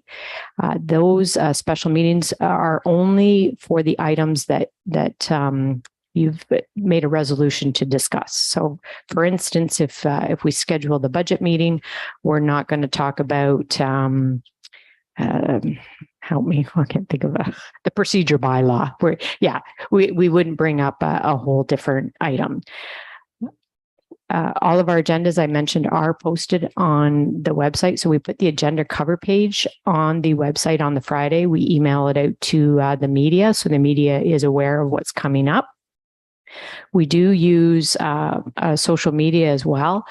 We put out posts ahead of the meeting and after the meeting to kind of let members of the public know some of the things that council will be considering at a meeting. And then following the meeting, there will be some posts about what those decisions and outcomes were. Talked about closed session. When we go into closed session, this was mentioned yesterday. Again, you're going in for a specific reason. When we get into closed session, you can't say, oh, and by the way, I want to talk about this. If you do, we have to rise, go say what it is, go back into closed session. But ideally, we don't like to do that. We want to know ahead of time what types of closed session items members may want to, or we may be talking about. Most often closed session items are generated from staff because it might be a personal matter, or it might be a legal matter that we need to let you know about. We talked about recorded votes yesterday. Just in terms of that process, the way we do that, we actually rotate alphabetically through the councillors' names, so that the same person isn't always starting and ending the voting. So we rotate it through so that not, again, just to avoid having maybe one person always starting the vote or one person always ending the vote. I'll just mention new business. We try as much as we can to be very efficient with our agendas. We talked a little bit yesterday about the consent agenda format. That has worked well. You'll see on our agendas that we have a number of items that are listed there. We go through ahead of time and we sort of put them into the consent agenda format. Those are things that are more information-based or housekeeping matters. Unless council has a specific question about something, you can just simply have a motion and deal with a number of items all at the same time. That does not mean, though, when something is in the consent agenda, if you have a question or you want to pull it forward to have a discussion about it, absolutely, that is your prerogative to do that. It's really, we're just trying to make the meeting as efficient as possible for you. Again, with new business, the odd thing can come forward to new business, but I will tell you, we do, again, council doesn't like this either. Having a big motion come forward with no pre-circulation or no background report, and just having it kind of come to council at the last minute is something we definitely try to avoid. There are times where maybe it's really important and we need to have something come forward to council. When we're aware of that, we'll send you an email and give you a heads up and let you know, and send you some information so that you are prepared. if you want to have something brought forward to a future meeting, you can put that under new business. It's simply a matter you'll bring forward under new business, but it won't be discussed at that meeting. It will be brought forward to either the next meeting, or if something might require a little bit more time and research, then we may have to put it off to another time, but it would be brought forward that way. We mentioned that we do have a procedure bylaw that governs the conduct of the council meetings. We expect that we're probably going to make a few amendments to it. So we haven't actually provided you with a copy of the procedure bylaw, but we will do that. We just sort of wanted to be able to give you more of a consolidated copy, pending some of the decisions we'll probably chat about today. I don't know if there were any other questions, and Janice, did I miss anything? No, I don't think so. Just kind of reiterating the point that Sherry had made earlier with regard to procedure at the meeting. We do have a procedural bylaw. It can get into a lot of detail. We typically have tried to keep our meetings relatively informal. Still, they're professional. There's, a sense of decorum. But we also want people who are coming to talk to you to feel like they can come and talk to you. So we don't want it to feel stiff, I guess is the best word that I can think about. And I think staff and council over the years have done a great job at managing the meetings to maintain that decorum, but still have a very comfortable atmosphere for people to come in and talk to us. And to me, again, that's very important. As the mayor mentioned, communications do flow through the mayor as the head of council and as the chair of the meeting. Your questions flow through Sherry to staff, or comments to members of the public through Sherry. And the expectation is that any questions from the public or from delegations would go through Sherry as well. It allows her to maintain that sense of order, and prevents a situation where you may have a member of the public and a member of council who may not see eye to eye, and they get into kind of a conversation back and forth across the council table, which is really not what we want to see. We have a number of years ago, we did post our conduct guidelines, and that's the intention. We expect all members, all people who are in the council chambers to behave in accordance with those, whether it's staff, whether it's council, and it also applies to members of the public. And the mayor can point to those if we get into a situation where somebody is not behaving appropriately, then we have those there, and we have had chairs refer to those in the past to try and just bring everybody back to a place where they need to be to have a respectful discussion. Okay, a couple more from Angie. Sorry, I should have been looking at my notes. I just start to talk and then I don't look at my notes. I just want to mention about deputations as well. You'll know on our agenda that we do have deputations. So folks may come forward, or groups might come forward. They are limited to 10 minutes. I can assure you that when folks call me about a deputation, I do my very best to get as much information as I can from them, because oftentimes we can resolve the matter. It doesn't necessarily need to come to council.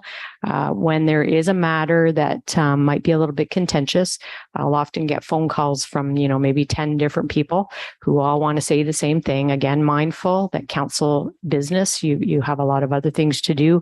I do my best to have people work together so that, we don't have the situation where, you're hearing the same message from 10 different people. So I try to get people to work together as much as possible. The one exception to that would be a statutory public meeting for particularly a planning application. As council will sit to hear planning applications, and when members come forward for a statutory public meeting, everybody will have an opportunity to raise their concern to council, and there's no limit on it. They don't have to be scheduled as a deputation. They can just come. So people can come and raise their concern directly with council. They could also provide a written response as well if they weren't able to come. Of course, now that we're doing our meetings virtually, there is the option of a hybrid, and that has worked out really well. You'll find probably a lot of your planning meetings, the folks that want to come and either in support or in opposition or might have questions about an application will actually participate virtually. They really like it. It's easy for them to get here, and they may not live here, so it gives them good options in terms of providing that feedback to council.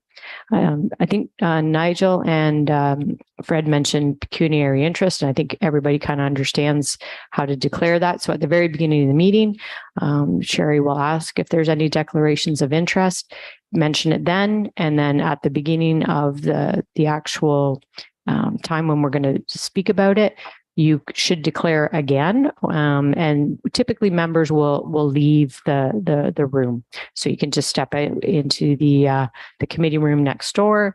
And there is a form that Nigel or Fred mentioned. So when you're sneaking by here, Tanya will probably have you fill out this form. So that's where you're writing it out and you're saying whether it's a direct or indirect pecuniary interest. And you're writing out what specifically the interest is. This has worked well. We do need to keep a record of it and be as specific as possible. And as staff, we're really not interpreting what your pecuniary interest is. So what you write down here, it becomes the record. We have a question here from Deputy Mayor Black. Yeah, through you, Mayor Sennis again. That was my question. He talked about written before the meeting, even provided to the clerk. That's the form you're talking about? Yes. Okay. Yep. Thank you. So if you don't want to use the form, which you can use the form, but if you ahead of the meeting don't have the form, that's fine. If you want to write it out, we can attach it. That's not a problem. Okay. Okay. Thank you. Sorry. Thank you. I think I remembered everything. Thanks. Yeah, and just one point on the consent agenda process. Typically what happens is the chair will provide an opportunity at the very front of the section that's part of the consent agenda. She will allow each member to say whether there's something that you want to pull from the agenda. So you do have that opportunity to identify the things that you want to have a question on or have some discussion on. Okay, so we do have a staff report later in the meeting that will talk a little bit more about our council meetings, our meeting dates, start times, and some of those decisions that council will make will require an amendment to our procedural bylaws. So we'll leave that to discussion of that council report. So then I think we're flipping over to a little bit on the finance side of things and some of our processes and typical procedures. So we'll let Lane take over for a bit here. Sure. Thanks, Janice. Just a few slides in the deck on financial matters, and it will be on a high level. We've got next meeting for sure to go through it in detail and a couple of other meetings in January. So the first one is on the audit. We do have an annual requirement to conduct an audit under the Municipal Act. Our finance team works with the audit team. We try to complete that process as efficiently as possible. In order to do that, we have working papers that we complete pretty much on a monthly basis, the majority of them, and then that speeds up the year-end process. So throughout the year, we're essentially doing a self-audit as we go to ensure all of our accounts and everything are in order and our different capital projects are taken care of. The timeline that's outlined there in the slide is what we'd say is a typical audit year. So we do have an interim in December, some on-site testing only for a couple of days. They review minutes and budget verification, things like that. Our audit is either in February or March. I think this year it's probably going to be March. They'll do a little bit more of their on-site. And the audit team that we deal with is Baker Tilly locally, and they've implemented an online portal called Inflow, and they actually outline all of the audit procedures that they're going to accomplish. And we go back and forth through Inflow through that portal, and it's definitely increased the efficiency over the last few years. They're typically only on site for about 4 or 5 days, so it's definitely all hands on deck when they are, because we try to get the information and answers to them as quickly as possible. Then they leave and they do some off-site work. They pull the financial statement, the consolidated version together, and the financial information return, or the FIR, that's submitted to Municipal Affairs. So typically they would be before council with the presentation somewhere near the end of the second quarter or start of the third quarter. And it's been our practice that they always complete a management letter as well to provide a review through Janice to council on how the financial statements work. I do believe though this year, because it's orientation, that we'll probably have the auditors here, I think in the first quarter, just to provide a bit of a presentation to council and just review and be available to answer any of council's questions. With respect to financial health, of course, there's lots of different indicators of that.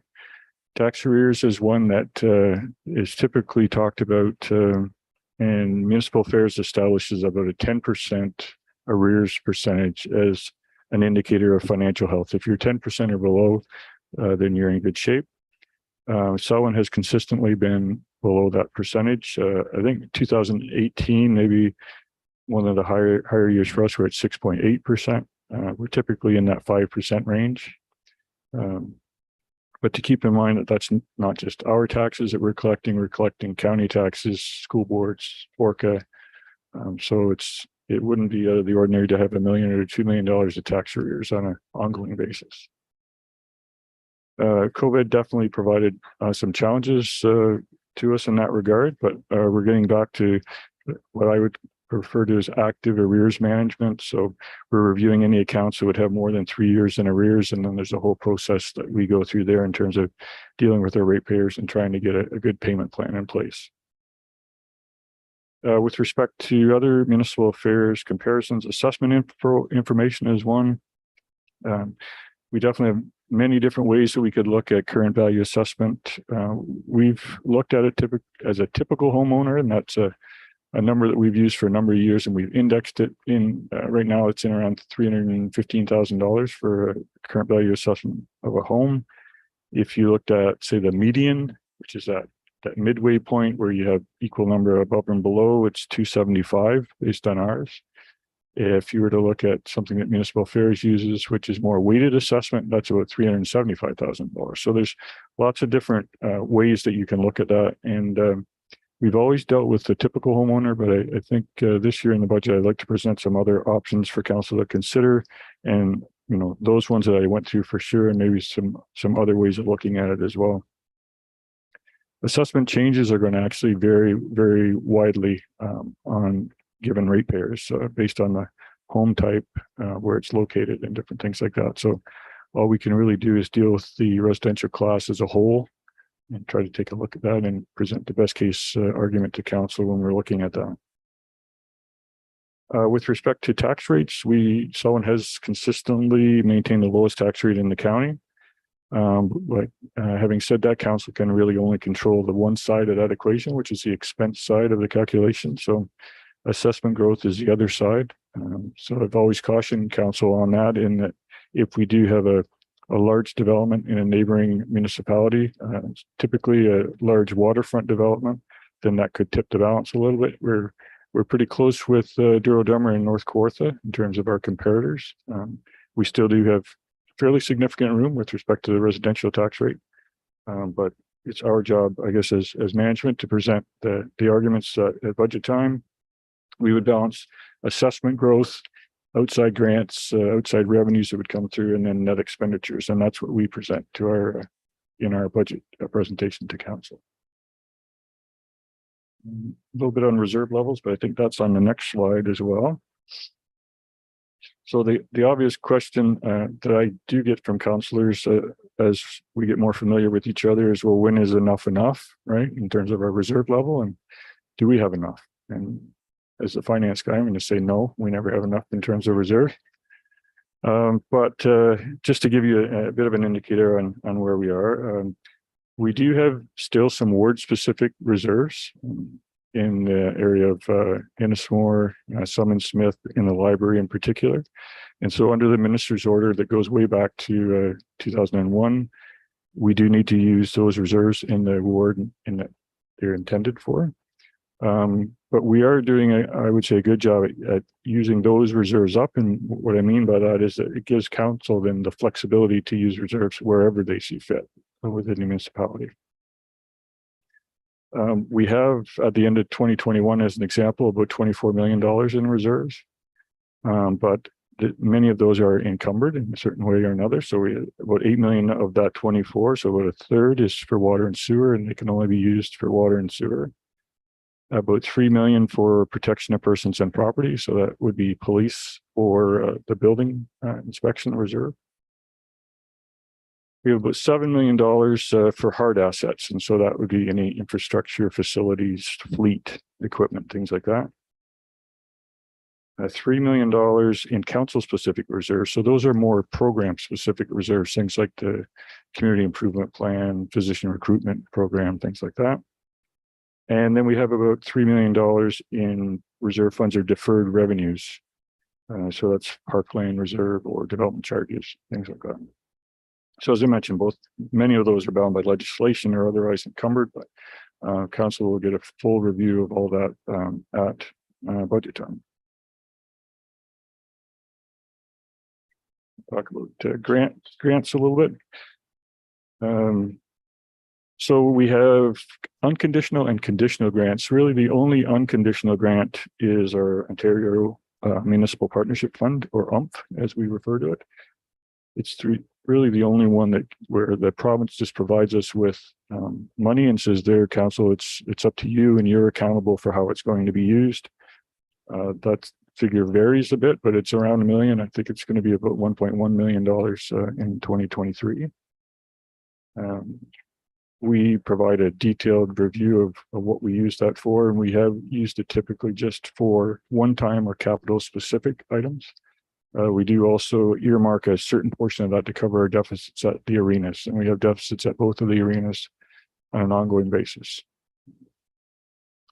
Other grants, they have accountability related to their expenditure. So the Ontario Community Investment Fund, or OCIF, is to be used only for infrastructure renewal or asset management. The Community Capacity Building Fund, formerly the Federal Gas Tax Fund, can only be used for outside contractors or purchases outside. So we can't use that, for instance, to offset our own workforce or our own equipment use. I will say that staff are very active in seeking out grants. If council is at a workshop or something, feel free to shoot an email over and say, "Have you heard of that?" There's a good chance that Megan probably has already heard of it, but we definitely don't want to leave any stone unturned if we can find that. And I mentioned Megan. Megan LaRock does the heavy lifting for our township in terms of grant applications. She's great at it, and kind of left Janice and I in the taillights years ago. we just kind of leave that up to Megan, and she takes care of it. And she's been phenomenal in terms of getting grants for us. I will mention Sarah as well, has had great success on smaller program-specific grants for the library, and they just keep coming in. But to reference back to the reserve slide from earlier, most grants of the conditional nature do require a municipal contribution in some way. So that's where we rely on those reserves. So if could be a three-part federal, provincial, municipal grant, we maybe have to come up with a third, 25%, something like that. That's where we have that healthy reserve level. We can rely on that and bring that in to offset. And then that's our matching dollars for that program. We don't need to rely on taxation, things like that. And just as outlined on the slide, we do have a number of other outside agencies that we've had success with in the past. Trillium Foundation, we've got a couple of those underway right now. Community Futures, the Greater Peterborough Community Foundation, all of those different types of other agencies, we're tapping into those as well.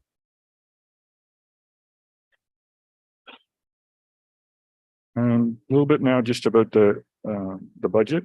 So the Sullivan budget approach, as we've outlined on the slide, these are the principles that we have used annually, and so we would propose that we'd use that again this year, and we can go through this in more detail when we get to the budget presentations.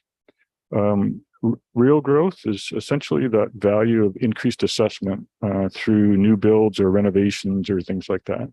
And that number for us varies anywhere from 0.5% to 1.1%. And in a really good year, if it's over 1%, then that real growth helps us offset some of those known expenditures. Known expenditures, things like insurance premiums that just tend to keep going up and up and up. Most recently, the fuel surcharges or delivery impacts and really across everything. It isn't just fuel; it could be photocopy paper, different things like that. So it has a ripple effect through all of our different supply purchases. Cost of living increases and other known human resource impacts as well.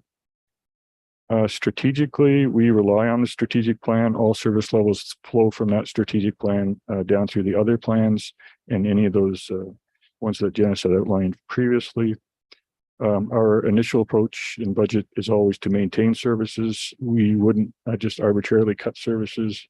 There could be something that we may propose to council at some point in time. That's always a debate that's here in the council chambers and at the council table. And while I'd like to think that we do innovative things, I think I would say we follow kind of safely beyond the crest of the wave, and we are not necessarily out front and losing focus on what our goal is, which is slow, stable growth. So if we're definitely tapped into the different municipal associations, and so if there's something coming along, then we're going to be aware of it, but we may not implement first out of the gate, but we're going to maybe watch a few municipalities falter and kind of catch their breath again, and we're going to be right in there then moving along. So slow, steady, consistent growth is our goal. No dramatic swings in expenditures or taxes. And what we've consistently looked at as our role is to provide that stability and consistency for our ratepayers and businesses in the community. We just have a couple more slides that are just representative of our area. So this is a gross expenditure area, and I will caution, this is only the tax budget. It doesn't get into water and sewer on this, but this would be a typical gross expenditure area. So gross expenditures meaning that, you know, our full expenditure area, we're not netting it out for any revenues or offsets or things like that. So as you can see here, protection, which is really our policing and protection of persons and property, public works, parks and rec, general government. Those are the larger areas that you'll see the expenditures. Waste is smaller because we try to offset as much as we can at the landfill site through user charges. And facilities in this instance is, I would say, smaller in the last few years because we have made relatively large investments over the last decade in our facilities. A lot of those were grant funded, but in terms of gross expenditures, I would say that's why this facility number is a little bit smaller. But as council can see, mostly public works and protection are a large chunk of the gross expenditures in taxation and area rates. And then with respect to revenues, really taxation is about half of our revenue area. So we rely on that. Grants and reserves are about the other 30 or 35%. And then we have operating revenues and some transfers between other departments. A good example of that would be, for instance, for water and sewer work, we would transfer some funds from water and sewer over to taxation to offset time that Janice or I would spend on water and sewer related matters. And the goal there is always to ensure that if you're a water and sewer ratepayer, you pay for water and sewer. And so folks in Ennismore aren't paying for water and sewer in Lakefield, that type of thing, right? We go out of our way to make sure that we're really transparent on that. That's why we present the budgets at a different time as well. So that's, as I mentioned, that's high level budget stuff. The very last one, I couldn't talk to council without talking about the asset management plan. I've been talking about it for 5 years now and will continue for the rest of my time with Selwyn. It's provincial legislation that's went through a number of iterations over the last 5+ years. Our most recent plan was adopted in June of last year, and it dealt only with core assets that we had in place. So those are roads, structures. So we're fortunate that we don't have a lot of structures being bridges or large culverts. Most of that is at the county level, but we do have a few. Stormwater, so the collection of stormwater in ponds or the collection system, and then water and sewer, and that's treatment and collection or distribution. So those are in place now. Council will have access to that through the share file links. It's on our website as well, which is a requirement under the legislation. And I will say that the plan, it kind of met our expectations at that point in time. We do have a chart that I would draw council's attention to when they take a look at it. It's a confidence and completeness chart. And so when we're making decisions, there are certain core areas where I just felt it was very clear that we be transparent with council that we may have a low confidence level in some of those numbers, or we could have a very high confidence level because we just completed, say, a roads need study, or we had an engineer that was in and reviewed something in detail. So that chart kind of provides us a little bit of direction. First of all, when we're making recommendations, how much we can rely on our asset management plan, but also areas that we need to spend more time and more resources on. So that's in the existing core assets plan. And then we do have two other phases to go through, two other key deadlines under legislation, July of 2024 and then July of 2025. I will say this council is going to have some very interesting discussions over the next few years, just in terms of service levels. We need to bring forward a fully funded asset management plan. There'll be discussions about capital levies, possibility of debt, and the sustainability of all these things. So we'll be providing lots of information, lots of recommendations. But my pledge to council would be that you'll have sufficient time to review it. This isn't the type of thing that's going to come to council and expect to be approved at that meeting.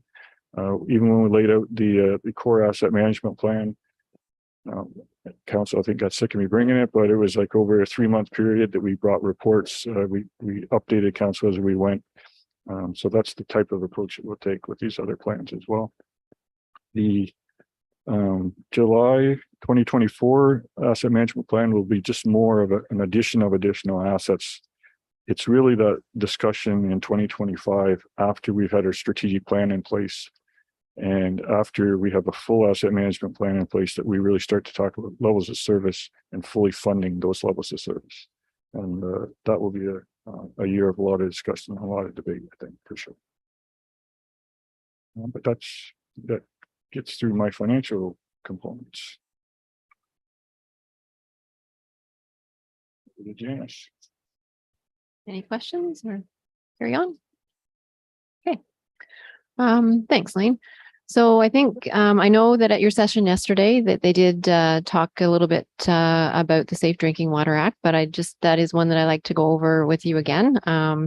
It definitely is very significant. It's a significant responsibility, and I think it just bears repeating so you understand the responsibility, but also I think we can give you a little bit of comfort that there's things that can be done and are done that make sure that we are doing what we need to do to fulfill this responsibility. As they mentioned, this legislation, the Safe Drinking Water Act, came into place after Walkerton and after the inquiry that was undertaken by Justice O'Connor and based on a lot of his recommendations. The Section 19 that we typically refer to, the standard of care, I would say bears repeating that this is unprecedented in terms of responsibility that it places on council members and staff in terms of personal liability. It's the only piece of legislation that I'm aware of that has this type of perhaps except health and safety legislation. We'd have some there as well, but for a specific service area, this is really one of a kind. Having said that, the guidance that we get from the ministry does really let us know that it really isn't the expectation that we're all becoming experts in water and sewer operations, though, in all those technical aspects. If we kind of read through the way the legislation is written, so it's more related to the oversight of the system. And the expectation is, I'm just going to read it here, that the level of care, diligence, and skill in respect of a municipal drinking water system that a reasonably prudent person would be expected to exercise in a similar situation, and that those with oversight act honestly, competently, and with integrity, with a view to ensuring that the protection and safety of the users of the municipal drinking water system is maintained. So although there is onerous requirements and responsibility, there is a recognition that we're not all going to be experts, and there are mechanisms to help us achieve that expectation. Specifically, if we continue through the slides, there is a section 19.5 of the Act that goes on to say that we can rely, just the next one, Tanya. Yeah, so section 19.5 does recognize that we can rely on the advice of a professional, whether it be an engineer, a lawyer, an accountant, any type of professional advice that we receive with respect to our water systems, the way they're being managed, or our financial planning with respect to our water systems. We can rely on the advice and expertise of those types of persons to make our decisions and provide our services. In addition, this just again repeats that we're not expected to be technical experts. We are expected to have that oversight of the system that demonstrates diligence, competence, and that we're exercising due care. We are required to have a municipal drinking water license, and there's specific steps that we need to go through in accordance with legislation to obtain and maintain that license. So we have to have an accredited operating authority operating our system. Currently, we have that operation contracted out to PUG. So you can have a contracted operating authority, or you can, as yourself, provide those services in-house and be that accredited operating authority. Another requirement is that proper quality management system be developed and approved and maintained in conjunction with your operating authority. And along with the quality management system, also an operational plan that basically says how you're going to do things. And as long as you do things the way you said you were supposed to do them, then that provides you with that level of protection as well in terms of that due diligence measure. We also have to provide a financial plan, a 5-year financial plan, and that has to be part of our licensing program with the ministry as well. So that has to be provided and approved within 6 months of every renewal of our permit. So that is an ongoing requirement that we have to maintain. And there are other things that we can do just to make sure we are managing that oversight properly. There's lots of things we can do and do. We will schedule with you a tour of the facilities, and not just water, we'll tour the wastewater facilities as well, just so that you know what they look like, understand what they do, see some of the components, and just have a better feel for what it looks like. We have meetings with the operating authority to review the responsibilities. Again, it's currently contracted with PUG, so we would have them involved in that tour and just, again, get a feel for the folks who are actually operating our systems. There's annual reporting that's required from the operating authority. So there's what's called an annual report and a summary report that you receive in February or March of each year. There's annual inspections conducted by the ministry. So you would get copies of those inspections, and we typically get very good results from our inspections. In the last few years, we have not had any best practices or non-compliance issues at all with our system. So I think we feel very confident that they're being operated safely and in accordance with all requirements. Of course, as Lane mentioned, we go through our annual budget process that allows you to set that budget. We go through with the operating authority every year as well. The capital program, we look at the capital needs of the system, and we bring those needs forward in a responsible way for council to consider and make sure that the improvements and maintenance of the system is being done as necessary. And of course, we will be arranging for the training with Walkerton Clean Water Center for you. That training is available virtually now, so I think that might be a good option for us to make arrangements for all members of council to attend in that fashion. And they don't have any scheduled at this point for January, February, but they will have those scheduled. And as soon as we get those dates, we'll get them sent out to you. As well, at the staff level, we are involved with various components of the operational plan with the operating authority. There's as I mentioned, the annual capital needs assessment. There's a risk assessment process that we're required to go through that we participate in. An annual what they call the management review. So it just again reviews all the areas in your quality management system for the previous year to identify any concerns or any issues or any improvements that need to be made. There is there's an audit process. It's every 3 years it's an on-site audit, and then the years in between it's just basically a tabletop audit that we go through with the auditor. And in addition to that, they do go through internal audits annually as well, just to make sure that all the policies and procedures are in place and being followed regularly. So I think as part of the share file that you're going to get a document. I'm not quite sure if this is the latest cover for it, but it's called Taking Care of Your Drinking Water. And it's intended for members of council to understand the responsibilities. And again, it goes over some of the things that I've just mentioned that we can and do to make sure that those responsibilities are being fulfilled. So I would take some time to have a look at that. And again, just stay tuned for that Walkerton Clean Water training in the near future in early in 2023. And it typically is a really good day. It's usually half a day.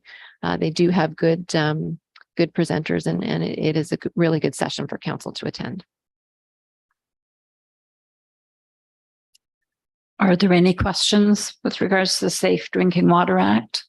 Seeing none, I want to take a 5-minute bio break. We'll come back in 5 minutes from now. 11:22.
Sorry. So yeah, so in the next few slides just kind of go on a very high level about the types of planning applications that we deal with and how we go through those. Of course, we do receive we're very busy building and planning department. We do work with people to try and get them through the process. It is a complicated process, but our staff do really work with people to try and help them get through that process and be successful. So I'll let Robert take it from there and just provide some information. Good morning, Council. Just to give you a little background, the planning system that we have in Ontario is a top-down system. It starts with the Planning Act at the very high level. Then building on that, we have the provincial policy statements. Those documents all influence and affect the way that we set up our up at the upper tier, our official plan, which kind of gives us an overarching implementation of the provincial policy and sets a direction for how we proceed with development in the township and the county. And then down more at the local level, we have our zoning bylaw, which sort of implements the official plan guidance into sort of a lot level of view, which kind of puts out what you can build, where you can build it, and that's the sort of lot specifics that we work within. We do a number of the planning applications that can be processed at the local level. And there's also some that are handled at the county level. County level applications include plan of subdivision, plan of condominium, and consent applications. For anybody who's not specifically aware, consent applications, I think there's 4 of them. They involve severances, lot line adjustments, part lot control, sort of dividing or adjusting the shape of lots. At the local level, we take care of minor variances, zoning bylaw amendments, and site plan control applications. For the applications that we handle here at the local level, we have mandatory pre-consultation for both site plan control and zoning bylaw amendments. The pre-consultation we set up, we invite partner agencies that provide us commenting, and what we try to do is set out a very clear path forward for our applicants as to what sort of supporting documentation and studies will be required to see their development application through to approval. Once they complete that, we provide them with a summary, and then sort of it's upon them to put together the studies and the application materials to apply to the township with a complete application. Once we receive a complete application, there's some statutory notices that we put out, and then once everything's determined to be complete and satisfactory, then a public meeting would be held, and council would ultimately be in a position to make a decision with regard to the development proposal for a zoning bylaw amendment. Site plan control is determined at a staff level, which was a change that was put into place earlier this year through Bill 109. Previously, major applications involving building areas of 500 square meters or larger were approved at the council level. So some of you may be aware of that. Certainly, Madam Mayor would be. Minor variances are handled at a staff level for circulation and putting things together for the committee of adjustment. And then the committee of adjustment ultimately at a public meeting would hear the individual applications and make a decision on them. Minor variances are subject to 4 tests against the Planning Act. But you'll have further training on what those tests are for the committee of adjustment training. So I won't go into too much detail on that. Building permits, sort of the next area that we take care of in the planning and our building and planning department. are subject to statutory requirements that are laid out in the Building Code Act and the Ontario Building Code. Buildings are sort of broken down into different classifications, and those different classifications have different timeframes that are subject to the review process.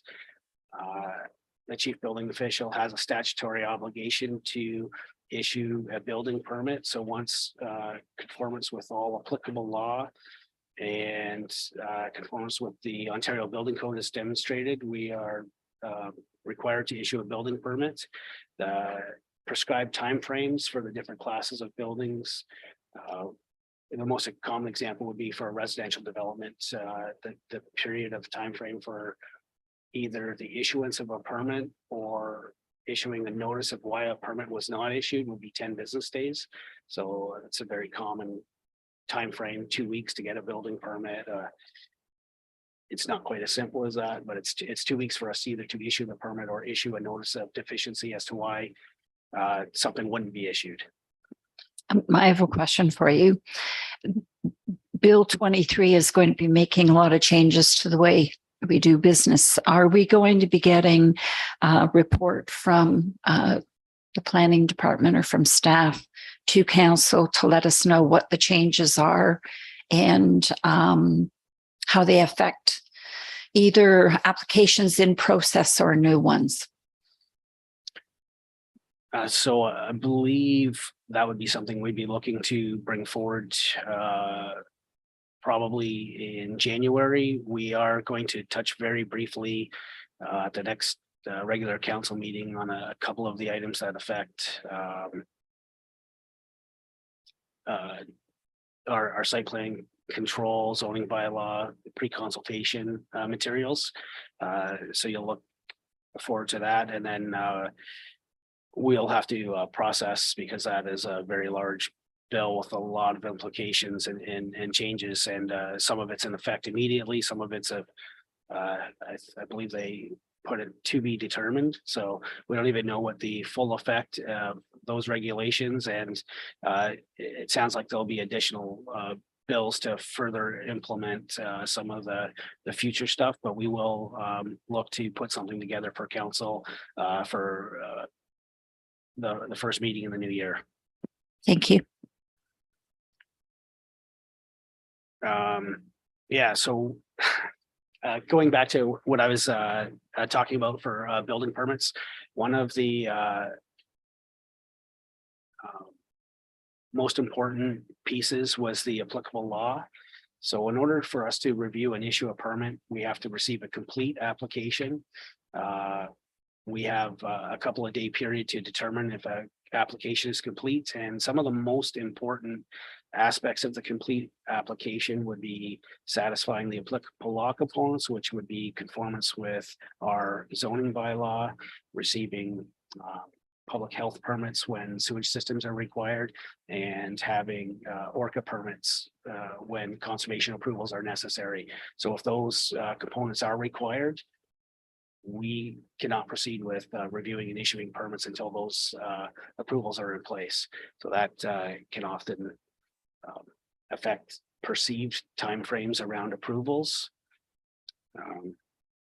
Moving on, sort of the last major area that we encompass in the building and planning department would be our bylaw enforcement. It's sort of something that we've really grown in Selwyn over the last 2 years by implementing and bringing on board a bylaw enforcement officer. We do work as on a complaint basis, and yeah, we follow up, investigate, determine if there's a violation. If there's a violation, we communicate with the person that's committed the violation and try to get compliance with our bylaws. And we have the ability to lay charges and proceed to court proceedings if there is an absolute refusal to come into compliance. Some of those cases can be quite drawn out, but it's always interesting in bylaw enforcement. Are there any questions? Seeing none, we'll proceed. Okay, and I think as we've been warning you, there's lots of meetings and training coming up. So I think Anne just put together a few slides here that would just kind of take us through those items, just again as a reminder. Yeah, so hopefully you have all of these meetings in your calendar. Tanya does a great job of getting meeting requests to you. So you just have to accept it. The special budget meeting next Tuesday at 9:00. Mentioned it will be capital operating. We'll talk about work plans. And again, we'll the council members will have an opportunity to chat about some of your term priorities as well. On Friday, December the 9th, some training's been arranged for Committee of Adjustment for all of the members. We're going to talk a little bit about Committee of Adjustment in the report coming forward in a few moments. And then on the, just with respect to that training, we'll do that virtually, and Per and Brandy will guide the members through the Committee of Adjustment process. You might want to, if you haven't already done so, just watch a couple of prior Committee of Adjustment meetings just to kind of get a flavor for how the process works. Then our regular council meeting is Tuesday, December the 13th. Then we're kind of piggybacking a little bit with the County of Peterborough. They are doing a number of training sessions. So Thursday, December the 15th, between 9 and 12:30, there will be a bit of staff and council relations training. I think you're sensing a theme here, but it is important, and I don't mean to be glib, but in order for us to be successful, we obviously have to work together. On that same day, just you'll have a little bit of a break. There will be a little bit of information about freedom of information. So that is very important. I'll just mention a couple of things that for council members to be aware. When anything that's a written record and it's in the course of your council business, it is subject to freedom of information requests. So again, just be cautious about what you do or say, even if you are using, your computer might be at home. It doesn't matter what the location of your device is. If it's for corporate business, it's from your township email. Even if it's not from your township email, it could, if you're talking about council business, it could be a corporate record. And there could be a request to access that record.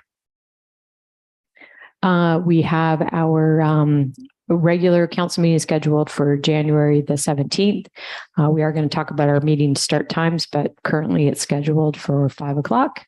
And then we will have our special operations budget meeting on January the 26th. So hopefully by the end of January, we'll have both our capital and operating budgets pretty much established.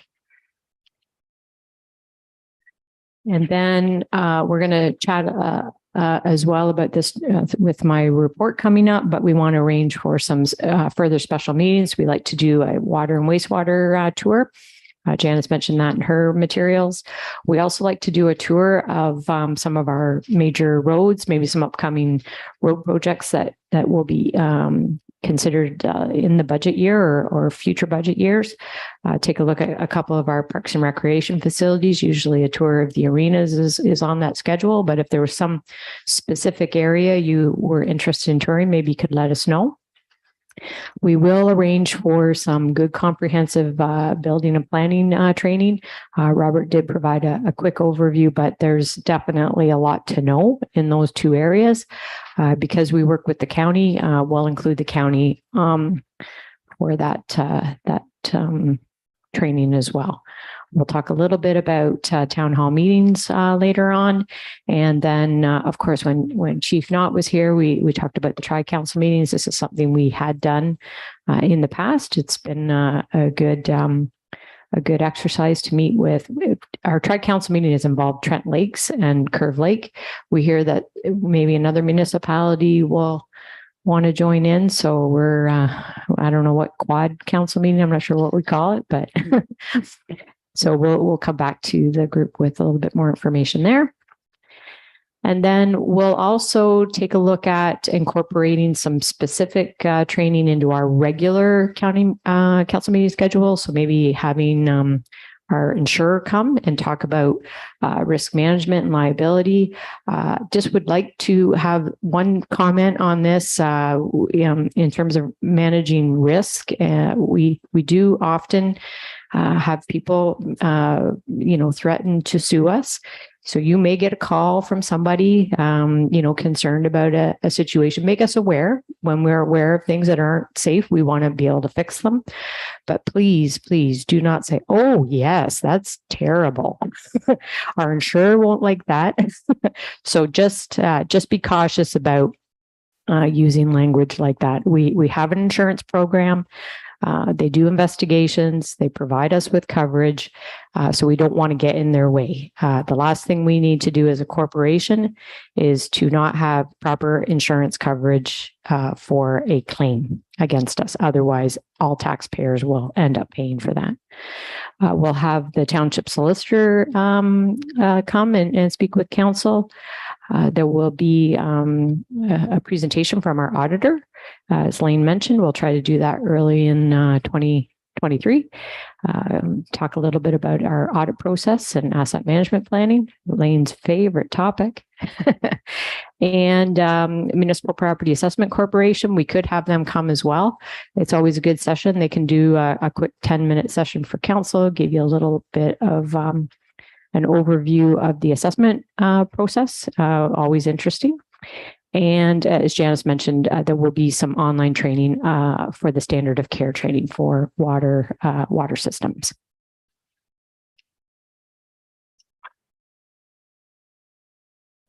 Just mention as well, I know you guys are sick of training already, but the Association of Municipalities of Ontario, they have a lot of online training. There's a web link there. If you're interested, just have a look. If there's something that you're interested in learning more about, or you'd like to sign us up, just contact me and we'll get things arranged. I think we'll reach out to you as well, just a little bit off topic in terms of training, but there's conferences that council members typically will want to attend. ROMA is the first one, Rural Ontario Municipal Association. It's in January. I think that Megan would have reached out to all of you to see if you wanted to attend. We do in our remuneration bylaw have the ability to each council member can register for up to 2 municipal conferences in a calendar year. So there's a couple more that I had sent information to you about. Have a look at those. It's a good opportunity for networking, learn more about some specific topic areas, and we'll make all the arrangements for you. So we'll book the conference and get the hotels booked for you. All of those expenses are covered for you, as well as your mileage. You do get compensation for that as well for remuneration, but we'll get into those nitty gritties when we get a little bit closer to some of those dates. So there's a few training opportunities if you're looking to learn more about a specific issue. Are there any questions? Seeing none, then I'm looking for a motion to receive the presentation that we've just received. Brian and John, you had your hand up. All in favor? That's carried. Thank you. All right, Angela, we'll move on to the next section. Okay, so this would be for township committees and boards. So there is a report that was provided to you. I'll actually try to look at my notes this time. So certainly council will be aware, we do have certain boards and committees that we're required to have under legislation. So those include the Library Board, the Smith Ennismore Police Services Board, and the Accessibility Advisory Committee. I believe all of you had an opportunity to chat with Mayor Senes and Janice when you came in for a little bit of orientation. And during those discussions, there was some interest in from each of the members in some of these specific areas. So in the recommendation, which is at the beginning of the report, we'll kind of come back to that at the end. We have identified the council members that did express a particular interest in some of our committees and boards. So I'll loop back around to that at the end, but we can we would need a final resolution from council to make those appointments formal, and then we'll bring forward a bylaw to the December 13th council meeting. There was also discussion about the portfolios. Sorry, maybe I'm jumping ahead here. That might be a little later on, but I think there was a feeling that maybe the portfolios were something that this council didn't want to continue with. That would, if that's the wishes of this council, we'll just have to make an amendment to the procedure bylaw to remove that from the procedure bylaw. In terms of our quasi judicial committees, the one right off the hop that we need to actually get members appointed to is Committee of Adjustment. So we have a number of applications that come forward for Committee of Adjustment, and we want to keep those applications moving forward. Typically, our council members have been appointed to Committee of Adjustment. You can consider a different composition. You could have all community members, or you could have a combination of council members and community members. But what we're suggesting is that we move forward and appoint council as Committee of Adjustment for now, so we can keep things moving along. You're going to get some training on it as well. And we would continue with that certainly into 2023, see how that goes. And then if council wants to do something a little bit different, you can give us some feedback about that. I'll mention just a few other quasi-judicial committees we have: Fence Viewers, Property Standards, and Animal Control, just so that you're aware of them. Those aren't committees that council members need to participate in.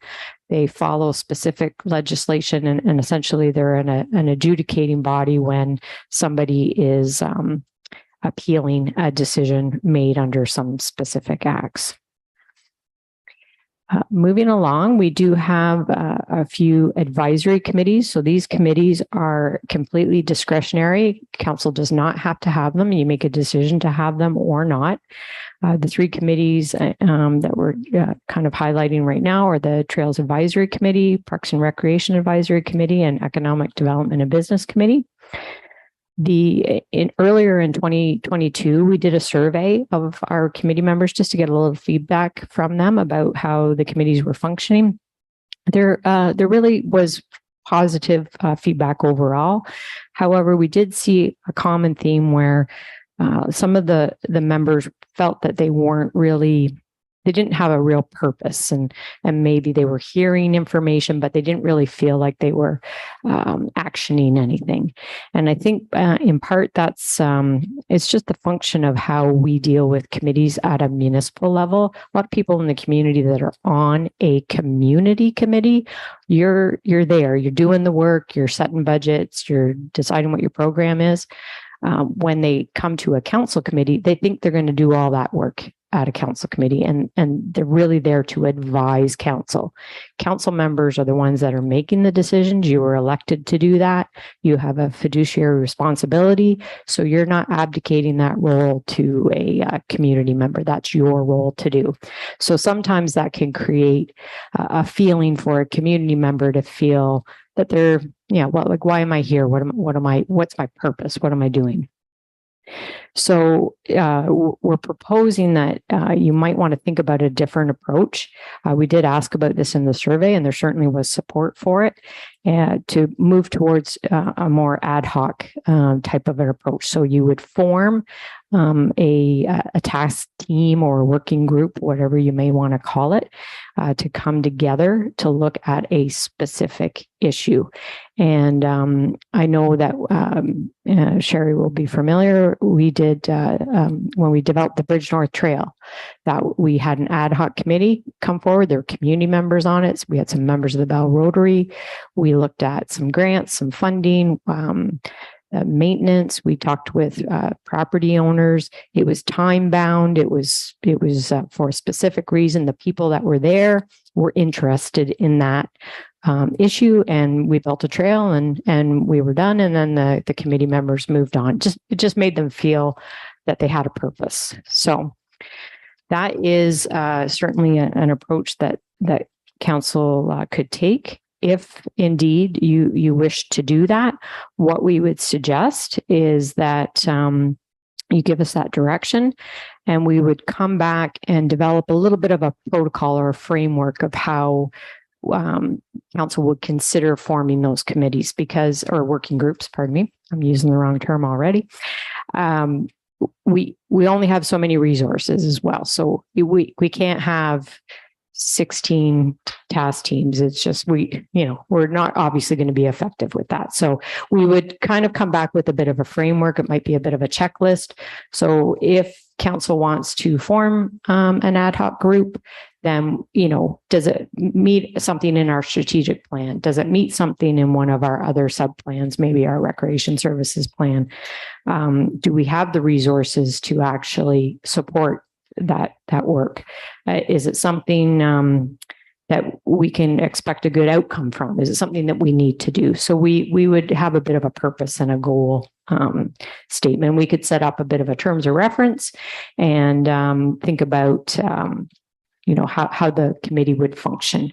Oh, sorry, Sherry, you have. There's a question from Deputy Mayor Blatt.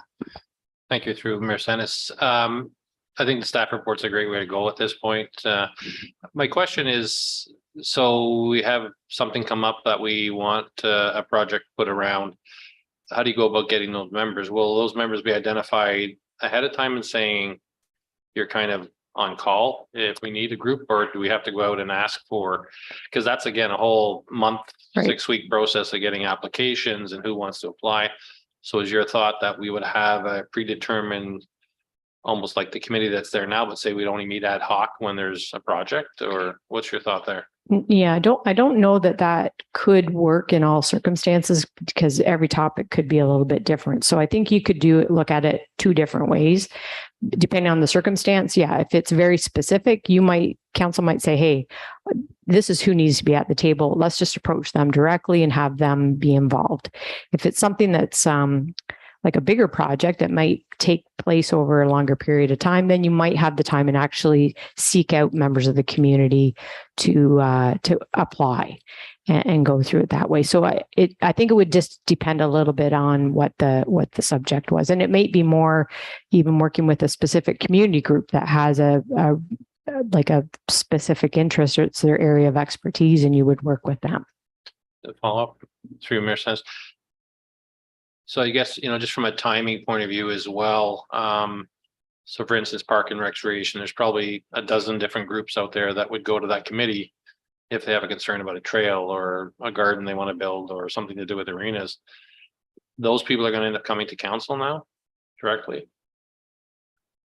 I'm sorry, I'm not sure Well, I'm just saying those committees often entertain presentations and proposals from different parts of the recreation continuum or the business continuum of people that say, hey, we really think this is something that should be brought to council.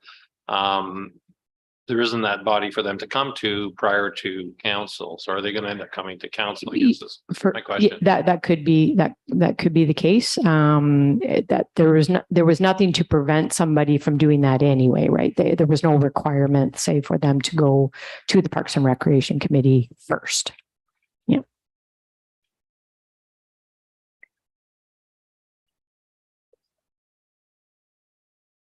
Councillor Boyko. Right. Through you, Mayor Senes.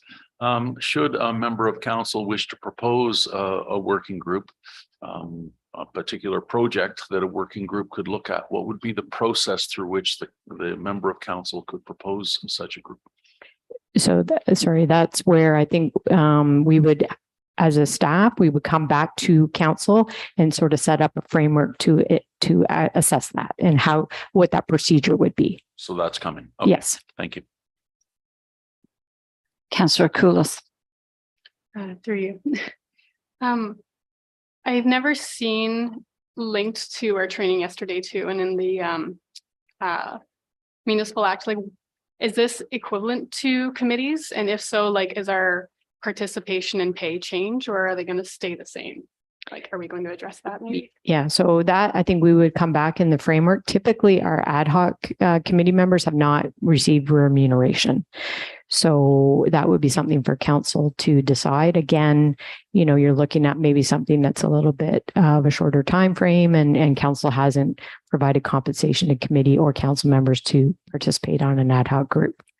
But that would be part of the report from staff. We would outline some options and we could set that out, whether you want to remunerate or not.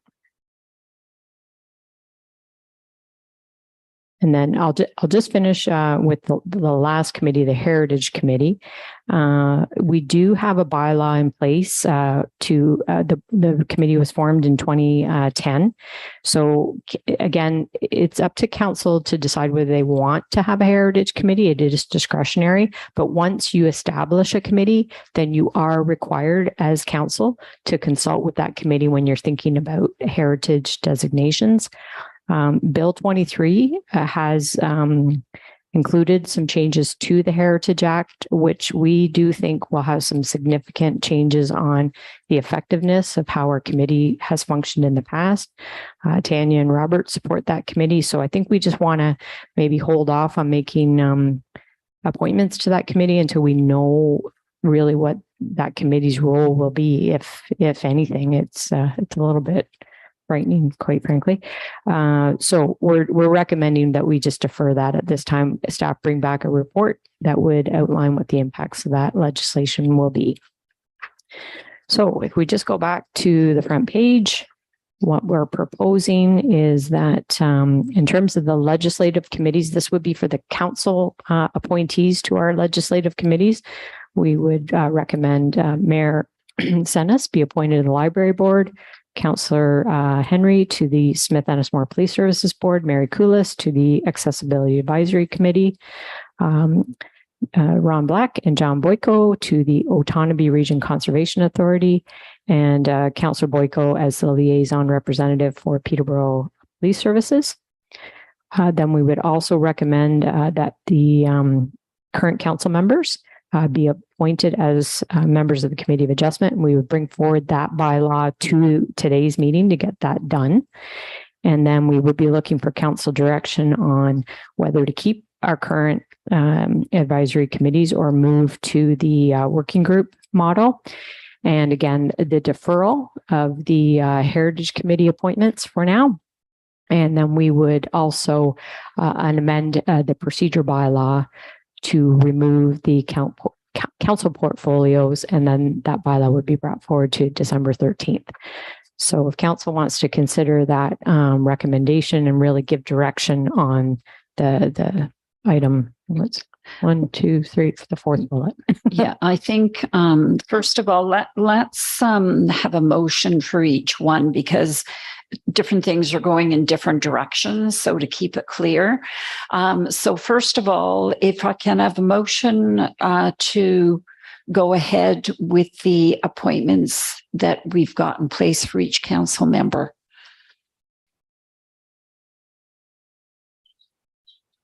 Pardon me? No, a separate. Councillor Henry, you're moving it. Councillor Black will second it. All in favor? It's carried. Thank you.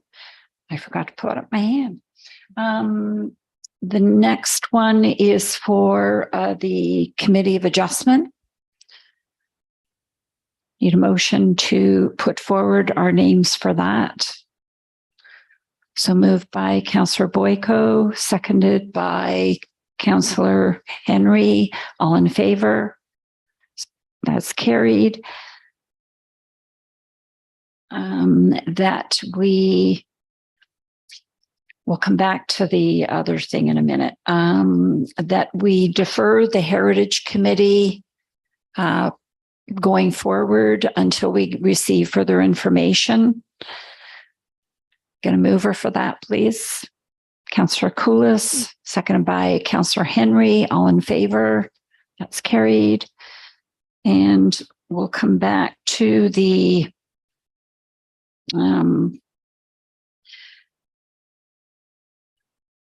starting with the new model for our groups.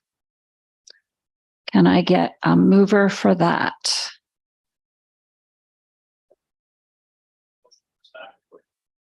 Yeah. So go in that direction. Okay, moved by Deputy Mayor Black, seconded by Councillor Henry. All in favor? It's carried. And the last one was what was the last one? Is the amendment to the procedure bylaw to remove the Yes. portfolios. Yes, and to remove the portfolios from the procedural bylaw. Moved by Councillor Koulis. Seconded by Deputy Mayor Black. All in favor? That's carried. Thank you.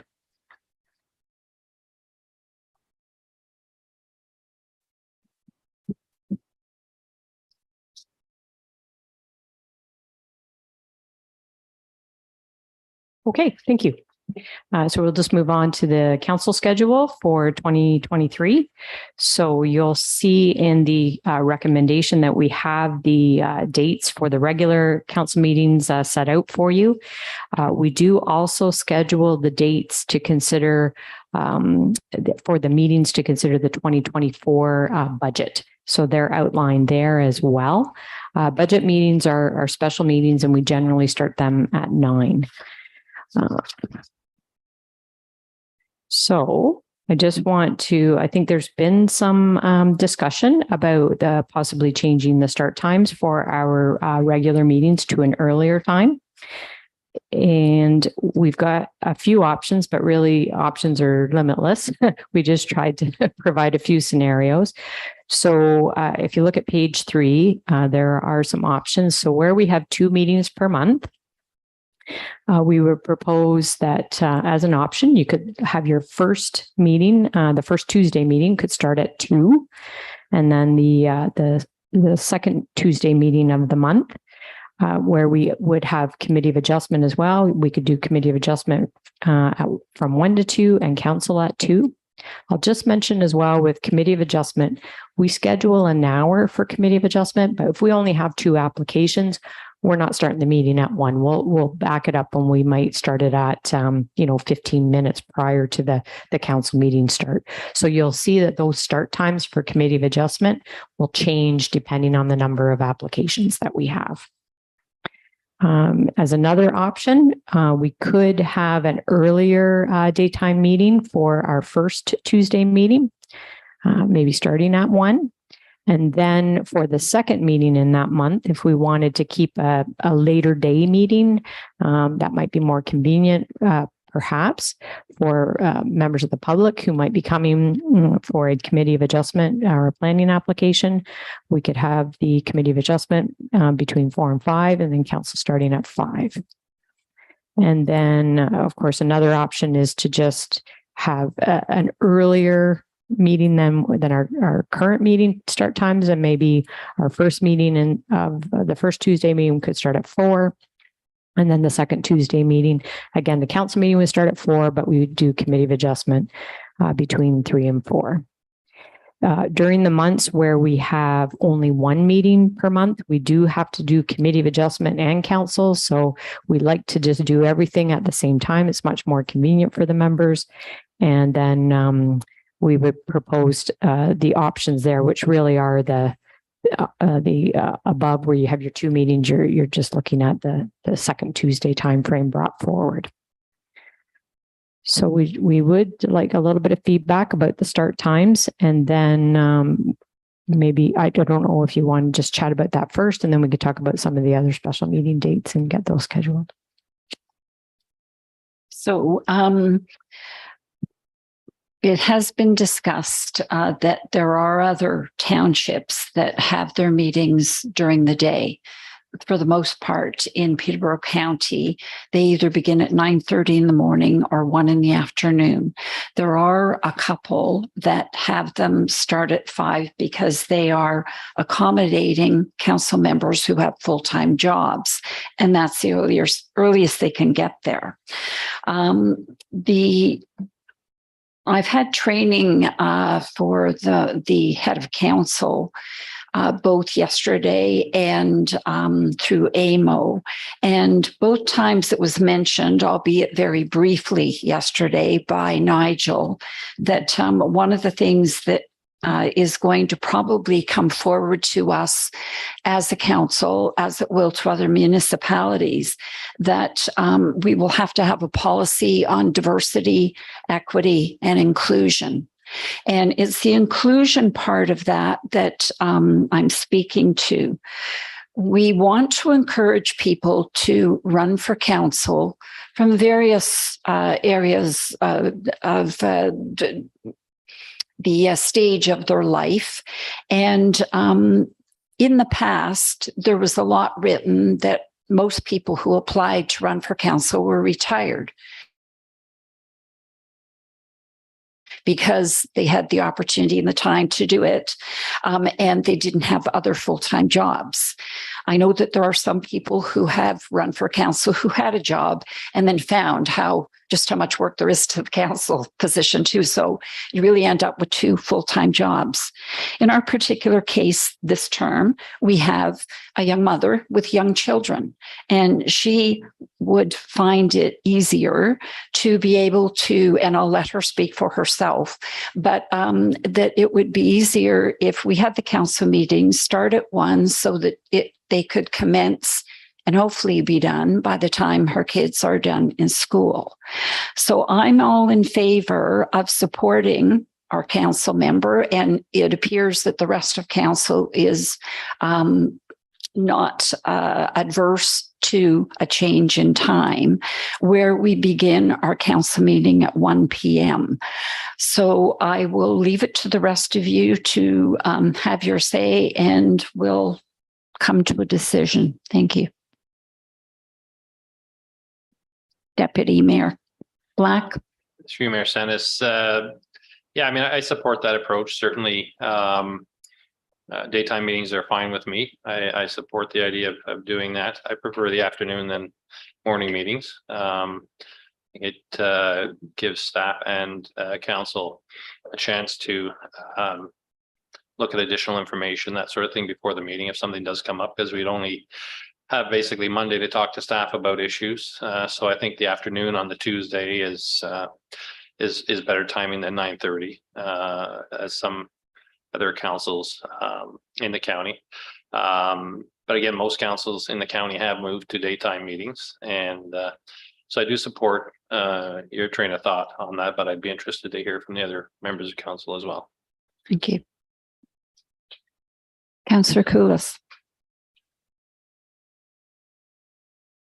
I think the biggest thing for me is consistency. So like all of these numbers are kind of allowing for different people to participate at different times. So if we're going to do a time, it kind of, and just really questionable why we like for option 2, I think just stood out the most to me, why we've got one starting the first meeting at 1 and the second at like 4 or 5.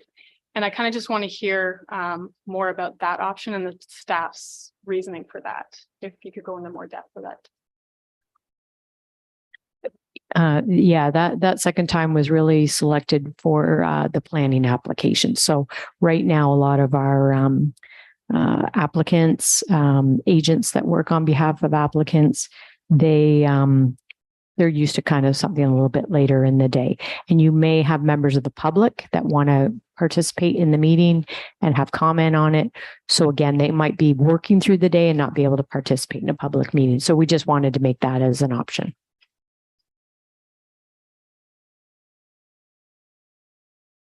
Anyone else?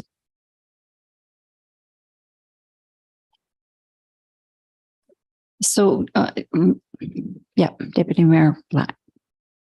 Just to follow up through you, Mayor Sennis, I think the technology that we've learned about in the last 2.5 years have made a big difference too in participation. I mean, we also have those planning folks that come here at 5 or 4. They're coming from the Toronto area or something like that. They're driving back late as well. So I think it's a valid point staff have that it may open up more opportunities for people to participate in person. But I think, as been said earlier in our orientation, many more of those planners and so on are using a Zoom rather than driving here, which is great for the environment. So again, I think having an early afternoon meeting again, provides the opportunity for both, in person and through Zoom. So what are you suggesting? I'm suggesting the 1 o'clock start is Right across is the right board. across the board. Yeah. Now, even so that brings the question around committee of adjustment. Do we start it earlier? Do we start it at noon, or do we go for, start at noon and then 1 o'clock for a regular meeting? That's the question. I think that's not a yes. I think that's what you'd have to do. That's You what- couldn't schedule it after because you never know for sure how long your council meeting is going to take, right? So it would have to happen in advance if of that. So 12 o'clock. And I just wanted to make a comment. I've talked to other mayors that have the start time at 1, and they actually said they have more participation when the meetings are during the day. I believe you were standing with me when we had that conversation. So it may appear that people prefer evenings. I don't think so much out our way. People are less inclined to drive in the dark too in the winter months. So I feel the same way that the start time should be at 1 o'clock for both days, both Tuesdays, and but for the committee of adjustments, that's at noon. I don't know how the rest of you feel. Councillor Koulis. A follow-up to you. I also want to note you kind of both, Councillor Black and yourself, have kind of answered a couple of my questions I was bringing forward. But I also want to point out too that the legislation that came out under COVID, where people after working hours shut their laptop down, like they're done, I think that's going to come into conflict with the 5 p.m., especially with the planners coming from Toronto or elsewhere. And if they know that we're going to have hybrid, they would opt for that. So I think in our case, already noting hybrid is kind of leaning us towards earlier meetings anyways. And then the second part, we kind of touched on this, is I'm really curious what the trends are in other municipalities. What are the pros and cons of starting early and starting late? Like, I don't have that information. Do we need to seek that out, or do you have that? We haven't really done a specific survey. I think it's really anecdotal information. And I think, other members of council have mentioned it. I think, we've just suggested some because we've had conversations about this at previous times, and some of the considerations that we've had previously in terms of the timing, those were the things that staff were trying to bring forward as well. All right. Well, we have to come to a decision. So I'm looking for a motion.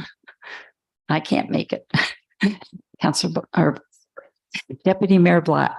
Through you, Mayor Sennis. So I will move that our regular council meetings start at 1 p.m. on the Tuesday schedules, and that committee of adjustment would start at noon or later as proposed based on the number of applications. All right. So is there any discussion? Oh, I need a seconder. Councillor Henry, is there any discussion? Seeing none, I'll call the vote. All in favor? It's carried. Thank you. Thank you. So it would be great if we could schedule the roads and wastewater tours as well, if that was possible. So we were looking at, for the roads and facility tour, we've suggested May 10th or the 11th, which is a Wednesday or a Thursday. We would do like probably a 9 a.m. Start. So wondered if you could just have a quick look at your calendars. And then the other date that we would want to get scheduled will be the water and sewer tour. We would propose to do that in June. It'll be a little bit warmer. And we're looking at the 14th or the 15th. Again, these are Wednesdays and Thursdays. Excuse me, I don't have my calendar with me for next year. You said Wednesday. They don't conflict with the county? No, they don't. We did check that. Okay. Councillor Koulis? Through you, when we chatted earlier, I'm not available that week of May. Oh, sorry, the week of May The 10th. I leave on the 10th for okay. other commitment. Okay, very good. But I just want to clarify, I'm pretty sure the 10th is the Thursday and the 11th is the Friday. Oh, did I pick the wrong? Because if it's the 9th, I could do that. No, I've got the 10th as Wednesday, Thursday. It's the Wednesday. May Okay. 10th to Wednesday. Yeah. Okay. I'm pretty sure I'm leaving the town. Oh, okay. Yep. Okay. So if that week doesn't work and to avoid county council, what about the 24th or 25th of May? 24th on holiday. Those are Wednesdays and Thursdays as well. Does everybody look like they're pretty clear? Okay. The Do you have a preference for Wednesday or Thursday? And we could, I prefer Wednesday if possible. okay. So if we were to pick for the roads tour, May 24th, is that, I'm looking over here. Yeah. Okay. and June 14th for the water and sewer tour. Okay. And we just want to get these in the calendar. If something comes up and we need to change it, we'll change it. Do you want a motion for this then? Yes, please. Okay. So I need someone to move that we have the roads tour May the 24th of next year and the water tour on June the 14th. Moved by Councillor Koulis, seconded by Councillor Boyko. All in favor? That's carried. Thank you. How long do they take? Sorry. Goodness, it's been 4 years since we did it. Yeah, you're probably looking to mid-afternoon. Yeah. Mhm. Yeah. We'll feed you. Yeah. We'll go through the Tim Hortons and yeah. Right. All All right. So I think, are we finished with all of our? Sorry, we just Oh. need, one other quick update. We'll bring back a report about town hall meetings. Just thought we would we don't want to overwhelm you with too many things. So we'll do another report, sort of outline how we've done town hall meetings in the past. With Facebook Live and our Zoom meetings, we might be thinking about a different platform, might get a few more people involved in town hall meetings. So we don't propose to schedule those today. We'll come back to you with some more information about that. And then we would just need another resolution to amend the township's procedure bylaw to note the new meeting times. We thought as well we would just remove the reference to town hall meetings in the procedure bylaw altogether. It was added in, but we don't really think we need to do that. It could be scheduled as a special meeting. And then we would need the resolution just to formally adopt the 2023 regular meetings and the budget schedule. All right. Do I have a mover for all of that? I'm not going to repeat it. Moved by Deputy Mayor Black, seconded by by Councillor Henry. All in favor? That's carried. Thank you very much. Sure. I just Yes. want to note that our December 13th meeting will be at 5 because that's Yes. what's in our current procedural Yeah. bylaw. So the new times will apply after the procedural bylaw. Yes, is in force. thanks, Janice. Yeah, we've already advertised public meetings, Yeah. so we might get in trouble. Yeah, no, I thank you for reminding us. All right. So we have no consent items and did you have something? Deputy Mayor? Just point of order on the agenda, there was no minutes to be approved. Were the inaugural meeting minutes not part of? A regular council meeting? This is a special meeting, so we would bring forward the minutes as Oh. part of our regular meeting. Right, sorry. And Thank you. on that note, thank you. I'm looking for some notes from some of the committee members. I'm looking for your inaugural speech. I have some. Yes, you did. Thank you. Yeah. If you haven't, just email it to us. Yes, I know, Ron. Sorry. I was going, you were good. You were good. Sorry, you're just in my line of sight. Oh, boy. All right. So we're looking for a motion to approve bylaw 2022-077 to appoint the Committee of Adjustment members. I'm looking, moved by Councillor Boyko, seconded by Deputy Mayor Black. All in favor? Carried. Thank you. And a confirming bylaw. Moved by Councillor Henry. Seconded by Councillor Koulis. All in favor? It's carried. Thank you. And a motion to adjourn. Who's going to be our adjourner this term? Nobody? You all want to stay? Moved by Deputy Mayor Black, seconded by Councillor Boyko. All in favor? Carried. Thank you. Thank you very much.